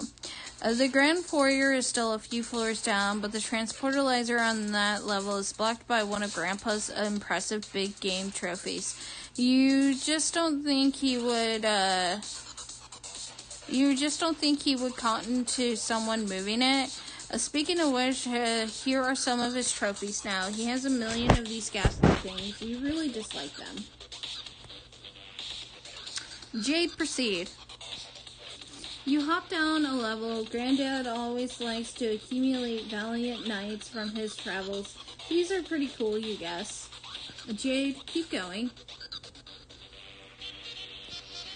Oh, yeah. How could you forget about his stash of decrepit mummies? God, you hate these things. Grandpa, you should go put them back. Jade, don't stop. This is your grandfather's collection of what he refers to as his beauties. No lovely lady would be fit for his collection unless her portrait has spent at least 20 years bleaching in the front window of a beauty parlor. And sort of establishment he plundered no less frequently than ancient tombs. You guess they are sort of like your sisters while growing up, and you were always encouraged to look up to them. They are all awfully pretty ladies, you suppose, but it was always hard to get as excited about them as Grandpa. Jade, study hard and keep your rifle at the ready. When adventure summons, I know you will rise to the task and take your rightful place among the daughters of Electra. The old coot sure is a bag of wind. Jade, complete your descent. You reach the ground level. This is the stupid thing blocking the transportalizer. It is unspeakably hideous. Down the southeast hall is the Grand Foyer. You'll have to cross through it to leave the house. Looks like someone's pestering you, even though you thought you logged off. Carcinogeneticist began trolling Garden Gnostics GG. Carcinogeneticist CG began trolling Garden Gnostics GG at 13:04. Hi again, idiot. Oh no. So I guess today is finally the day you fuck everything up. Surprise face. Is there nothing I could do to change your mind? You could leave me alone. How can you even be talking to me after I blocked you and after I logged out? You don't get that I'm better and smarter than you in every way forever. You don't get that because you're incredibly stupid. I get that you're a jerk and you should shut up. Goodbye, you jerk. Guarded Gnostics GG blocked Carcinogeneticist CG at 13:06. Rose, look at that kiosk. Unlock SN Lab 0413. It looks like a mapping of each hub's index. It appears one of the hubs was recently unlocked. Rose, go to the center and do a goofy dance. At the center, you find a little stage that looks perfect for supporting a spectacularly silly dance. Or it would be if standing on it didn't make you a little nervous, and also if that didn't sound like a stupid idea given the circumstances. It looks sort of like the various contraptions you've been deploying in John's house. You wonder what it does. Rose, attempt to plug laptop into nearby hub. Great, you just vaporized your dead cat. Oh well, ashes to ashes, you guess. There's got to be a better way to deal with this lousy tree.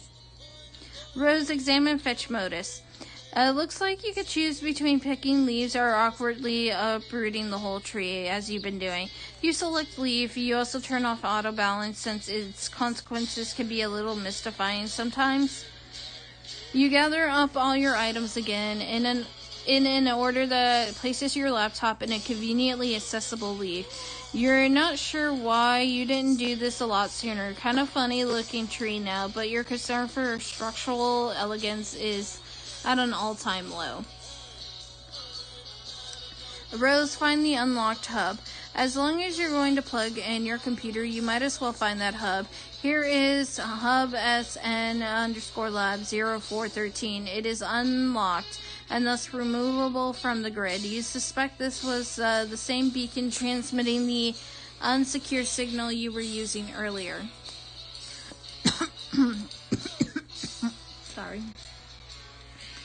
You pick the laptop leaf from the tree. You plug your laptop into the hub, then capture log the hub and then the laptop. There must be a better place around here to set up your computer. This huge grid of electronics is sorta uninviting. You look around. Hey, what's that? Skynet Laboratory unestablished in 3 hours and 15 minutes? It's another one of those ominous countdowns. You didn't notice it when you first entered the lab about a minute ago. It looks like this one has been ticking for years. Whatever is ticking, it's ticking down to, there isn't much time. You can only hope that when you turn on your computer again, there will be a connection invitation from one Mr. Strider. Again in the future. Another timer winds down sideways.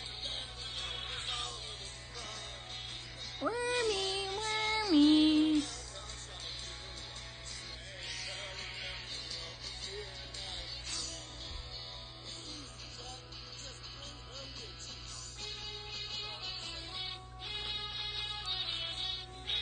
Dave abscond. There's no absconding.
Happening. What does? You don't have time to humor every random thought that pops into your head.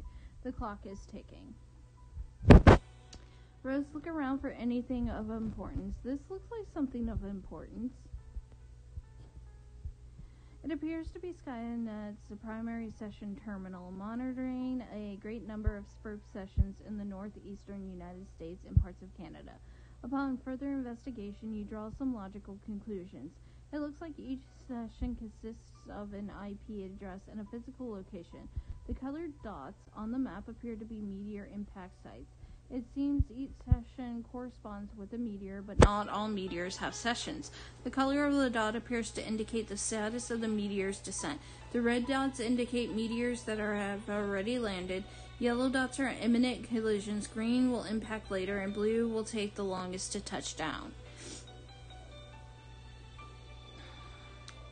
You use the panel to center on your present location and zoom in. Surrounding the lab are, of course, the hundreds of smaller meteors that have been raining down steadily throughout the evening. Most of these meteorites have either landed already or will shortly. Centered above the lab is a significantly larger imminent collision. You can't say precisely how imminent, but you could certainly take an educated stab at it. Just southwest of the lab, centered suspiciously near the location of your house, is an even larger looming collision, though this one appears slightly less imminent. The terminal looks like it can monitor any meteor or session around the world. Search filters can be applied as well, restricting results based on size, impact, time of impact, location, and so on. You zoom way out and narrow the search down the search based on size. The two at the top of the list appear to be the biggest by far. You examine only their coordinates. The second biggest is centered over a U.S. city, the biggest by a landslide. Luckily for the Earth, you suppose, way out in the middle of the Pacific Ocean. Rose, turn on your laptop and check on John.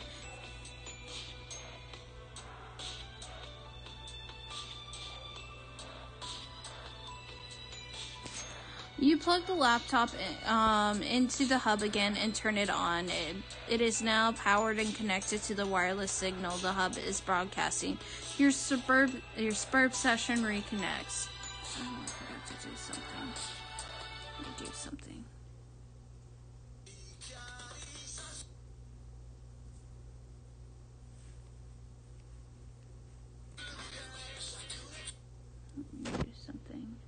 Drafts. Dupe.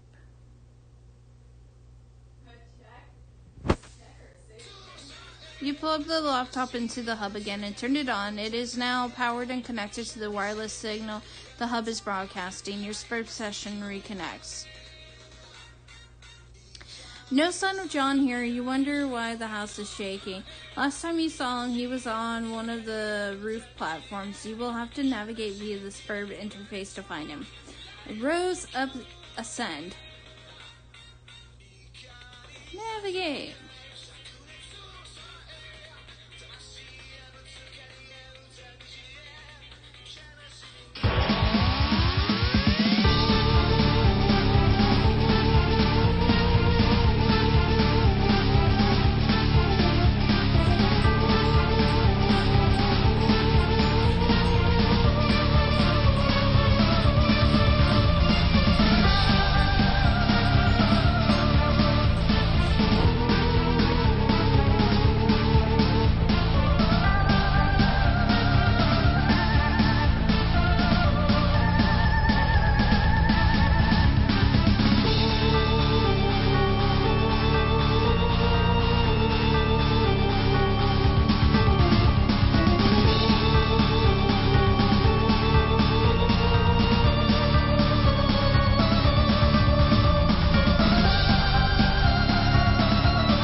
John, high five, Nana Quinn.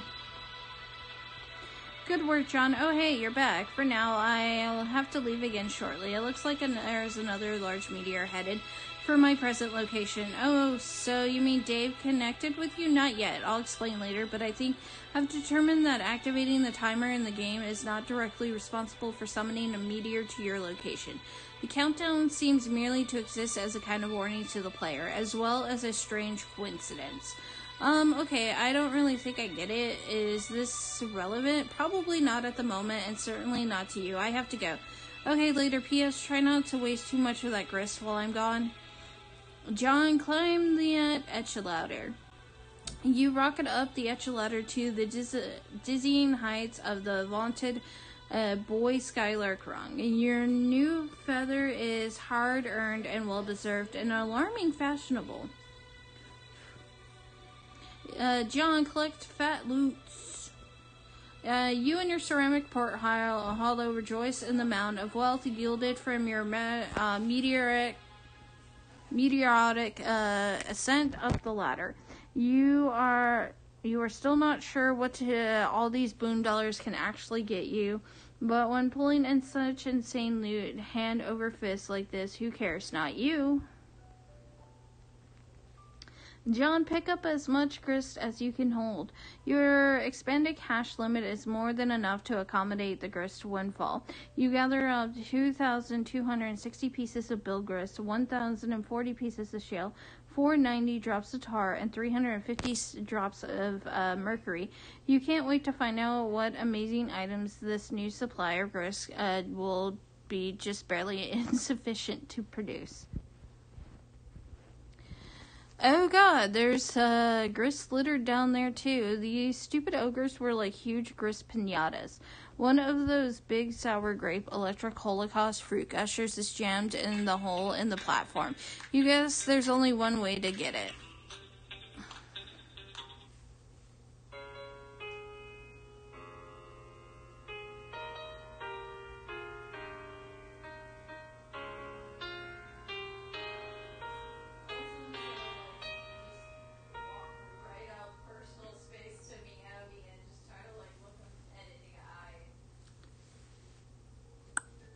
Nana Sprite. John, don't forget your book. It is your birthright. You ought to give it a read when you have a moment, particularly the first several pages. Okay, Nana, I will. Hey, Nana, yes, dear, since I'm trying to get up to that gate, and since you can sort of conjure floating beds and throw me around and all, couldn't you just throw me up to the gate? Well, yes, of course, John, but that would not serve your purpose well. There is a very good reason why you should build up to it, and then keep building. Oh, okay, I guess that's what I figured. So, just one more thing. Do you think that instead of telling me exactly why that is, with a clear explanation, can you give me a series of really coy riddles about it, and then sort of giggle? John, you are a very fresh young man. Your father has done such a wonderful job raising you. I'm so proud of you both. I guess. When you pass through the first gate, everything will change. You will find the place where the constellation stands beneath the clouds, and then your true work may begin. Ho, ho, ho, I suddenly understand everything. Elsewhere, we find a place where a kingdom lies entrenched beyond an impenetrable veil of darkness.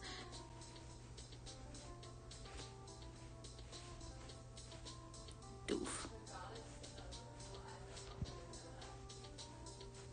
Graveyard stuffers. You are now the Peregrine Mendicant. You are flying westward in your peculiar mobile station. You have no sense of your bearings presently. The door is blocked by a metal column which extended through the entry shaft before liftoff. What will you do? Check mail. PM check mail. Dr. David Briner. Attention, serious business. Maple Valley, Washington. This message to Dr. Briner looks pretty serious. Open envelope. Never. The mail is sacred, and sacred is the trust between the postman and the recipient of his precious parcels. You have made a solemn pledge to deliver this letter to the doctor just as soon as you determine where this address is, or find as any sort of discernible mailing address in this wasteland for that matter. The mail is freedom, the mail is life, the mail is the very fabric of civilized... Wait, hold that thought for a moment. The mail is the one final hope for resurrecting a dead planet from its ashes, and the letter carriers are the brave soldiers of God in this righteous crusade. They are the defenders of the light of knowledge. The defenders of the light of knowledge, free communication, and the exchange of ideas. They are the bold holders of all those little papery conduits of freedom, the white postmarked angels that whisper a message on their deliverance, a promise to the yearning there is hope yet. Liberty, reason, justice, civility, edification, perfection, mail.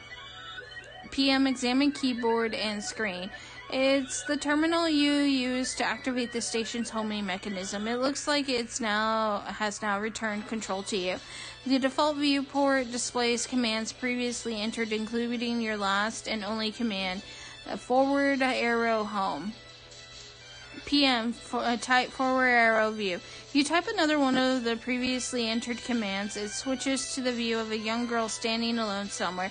There is a heavy amount of video interference of some sort. The girl seems familiar to you. Greetings.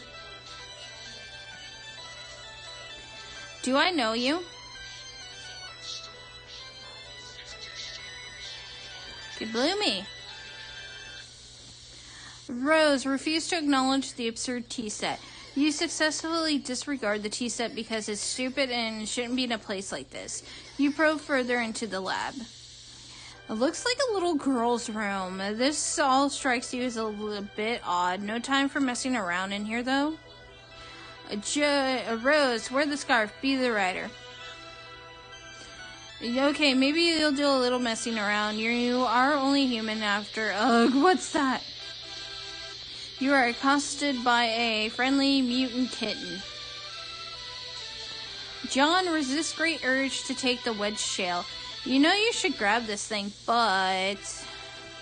You were suddenly feeling apprehensive about entering your father's room. With all the scampering around, it almost slipped your mind how much you hate his hideous clowns. No use putting it off any longer. There is only one thing left to do. Give me a D, give me an E, give me an S, give me a C. John jumped down. Jade, scamper into grand foyer with wild abandon. Let's scamper. You scamper your heart out and bump into something. You don't know why he always insists on keeping it so dark in here. Oh, look, it's one of his dumb globes. These things make it awfully difficult to navigate the foyer. You get it, Granddad. You like to travel around the world, going on adventures and stuff. Lousy goddamn stupid globes. Jade, arm yourself. Grandpa will surely have stern words for you if he catches you without your trusty rifle at the ready. That's just what you need. Another one of his blustering, mustachioed diatribes. You are rolling your eyes in advance, getting them warmed up, but ideally you could evade him altogether. All you have to do is get past the fireplace and out the front door, and you will be scot-free. Jade, examine these chaps on the sofa. These are the manners of 4 distinguished house guests. They like to gather here by the fireplace for tea time, as well as pretty much all other times. It's all very mannerly and civilized. You know exactly what's going to happen when you try to sneak by. The fireplace is going to light up and your grandpa's silhouette is going to appear in front of the fire to give you a good spook. He is so predictable.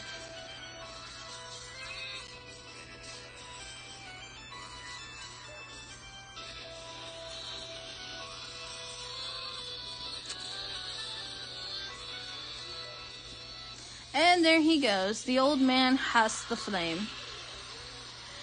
You suppose you could still manage to sneak by the crafty old man if you're fast enough. Avoiding an encounter would be ideal. Encounters with him are usually intense. Jade leaped dramatically across the divide. Whoops, you guess an encounter with him is almost certain now. But most likely not for a while. Time to see what someone else is up to. Oh, let's say Dave? Strife.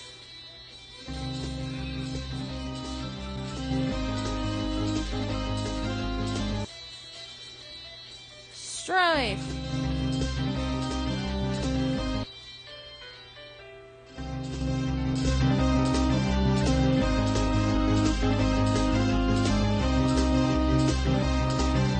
Blah, blah, blah. Yes, I'm going out with this gun. No, I will not get a bigger one. No, I will not take yours. I can't even lift it. Oh, that is so preposterous. Do you even hear what you're saying? I will be fine. This is a perfectly deadly gun, and it shoots lots of incredibly deadly bullets. Oh, will you just stop it? I am going now. Goodbye, heart. Jade abscond. It was so much easier to deal with when he was alive. PM, miraculously survive. PM, peer out explosion hole.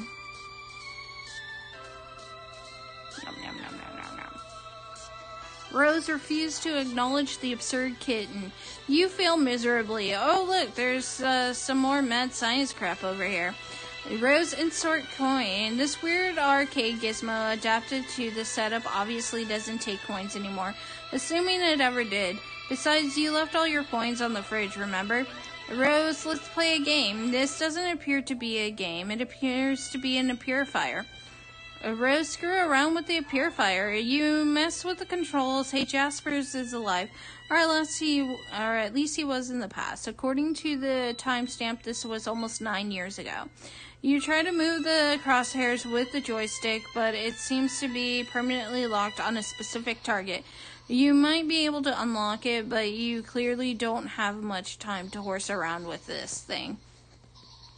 You zoom out, it looks like you and Jaspers are having one of your sessions.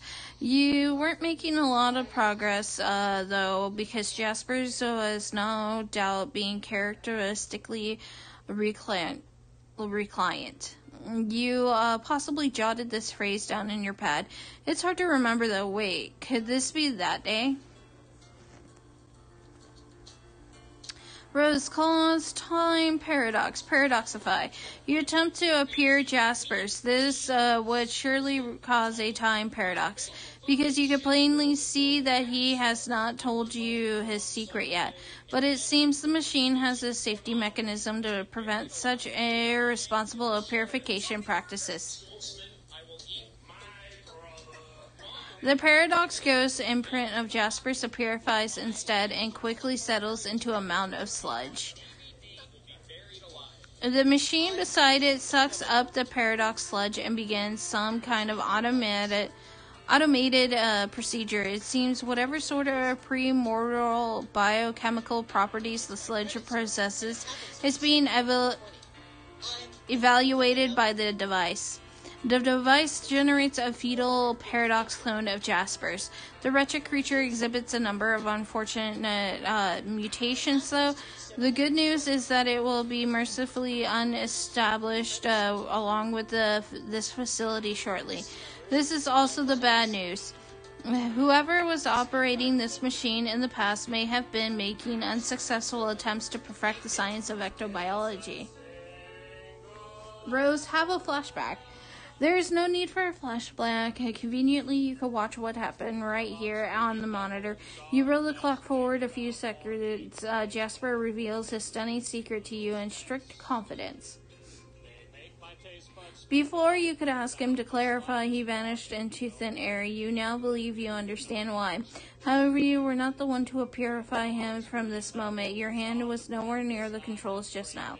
A couple weeks after he vanished, his body washed up along the riverbank. His suit was a mess. Your mother fitted him with a new one just before the absurd funeral service she insisted upon.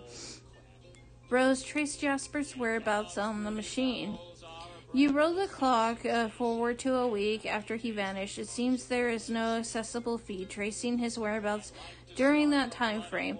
You fast forward another week. There he is, just as you found him. Rose, fast forward to now.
It's Jasper's. He's alive. Well, okay, he's still dead, but his body is intact. Turns out it wasn't some kind of disintegrated fire like you thought. It's more like an escapabilizer. Rose, purify Jasper's immediately. Good thing you finally got all this sorted out. You only have 10 seconds to spare. Time to stash the dead cat and Amsgray. Rose, stop fooling around and transportalize out of there. Pretty decent escapalization. Jade, locate and feed the pet, the devil beast you call a pet. Good luck finding him. If he wants to be found, he will find you. Becquerel has always managed to elude your prognostication facilities. He is completely invisible to your intuition somehow, a property almost totally unique to him. It used to freak you out a little, but you have long since grown accustomed to it.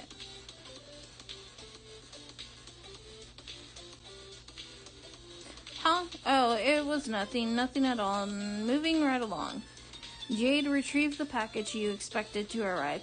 The birthday package you were expecting from John arrived months late, and yet right on time. It landed over there past the crumbling monument, a satellite to the great mystic ruins at the center of the crater lagoon. John, triple somersault into your room, etc. Stick the landing. Okay, you do that, but you are now in your dad's room. Where are all the clowns? You spot your dad's briefcase beside you. It probably contains all sorts of clues, or at least various forms and paperwork critical to his trade as a hilarious street performer. John Snoop. Yeah, here come the secrets. Get ready for some major Wait a minute. These are just boring business documents and spreadsheets. What the hell is going on here? John, examine your dad's room.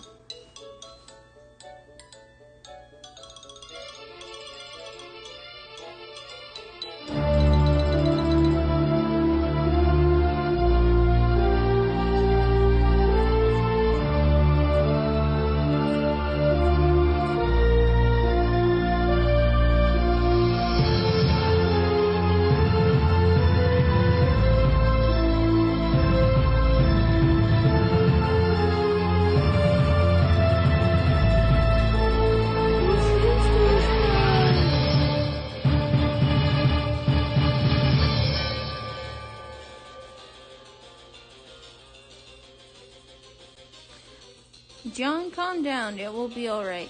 So all those years, while you believed he was out busking out the corners with hilarious antics, he was working as an ordinary businessman all along. He was just a man trying to make a good, honest living for his son. Maybe he was too embarrassed to tell you the truth, or maybe it was just that you never bothered to ask. You guess you always just assumed. The human prisoner has broken out of his jail cell yet again. Attempts to block the cell door with heavy objects has proven futile. You're going to need a bigger safe. Who's this guy? Enter name, Spade Slick. Spade Slick, you got a nice ring to it, but you got your own name, and that damn well ain't your name. Take another stab at it. State name and rank, okay. State name and rank. You are Arch Agent Jack Noir. You oversee various affairs of a dark kingdom. Presently, you are determining how to deal with this prisoner, who has been a thorn in your side since he was apprehended. You view the affairs of the kingdom through a series of fenestrated walls. You have 3 walls, nearly enough to form a cubicle of vigilance, which is a full and proper enclosure for an agent of your stature. However, much to your utter contempt, your 4th wall was stolen some time ago. Jack Don comical hat. This frivolous headdress turns your stomach. You'd sooner stick your head in a furnace than coax it into this monstrosity's loathsome, colorful maw. It's bad enough that your exalted ruler ordered everyone to drape themselves in these hideous rags the moment the troublesome human with the pipe and his child showed up. But you draw the line at the hat. Jack, call a minion. You order one of your burliest agents to the scene. He brings something heavier this time. Your transmission is interrupted. It seems your glorious monarch has concerns over your wardrobe. Fine, you begrudgingly don the comical hat. Stupid, lousy, wise, and just leader. What a royal pain in the ass. Jack, throw down hat in disgust. You fully intend to once your superior stops breathing down your neck for a second. Wait, what now?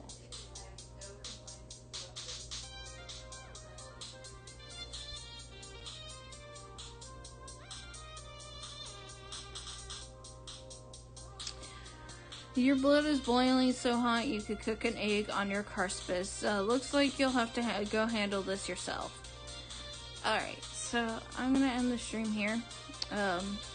Thank you all for watching. I hope you guys have a nice evening. And we'll continue on another day with the next part. And then we'll continue on with Act 3. Bye.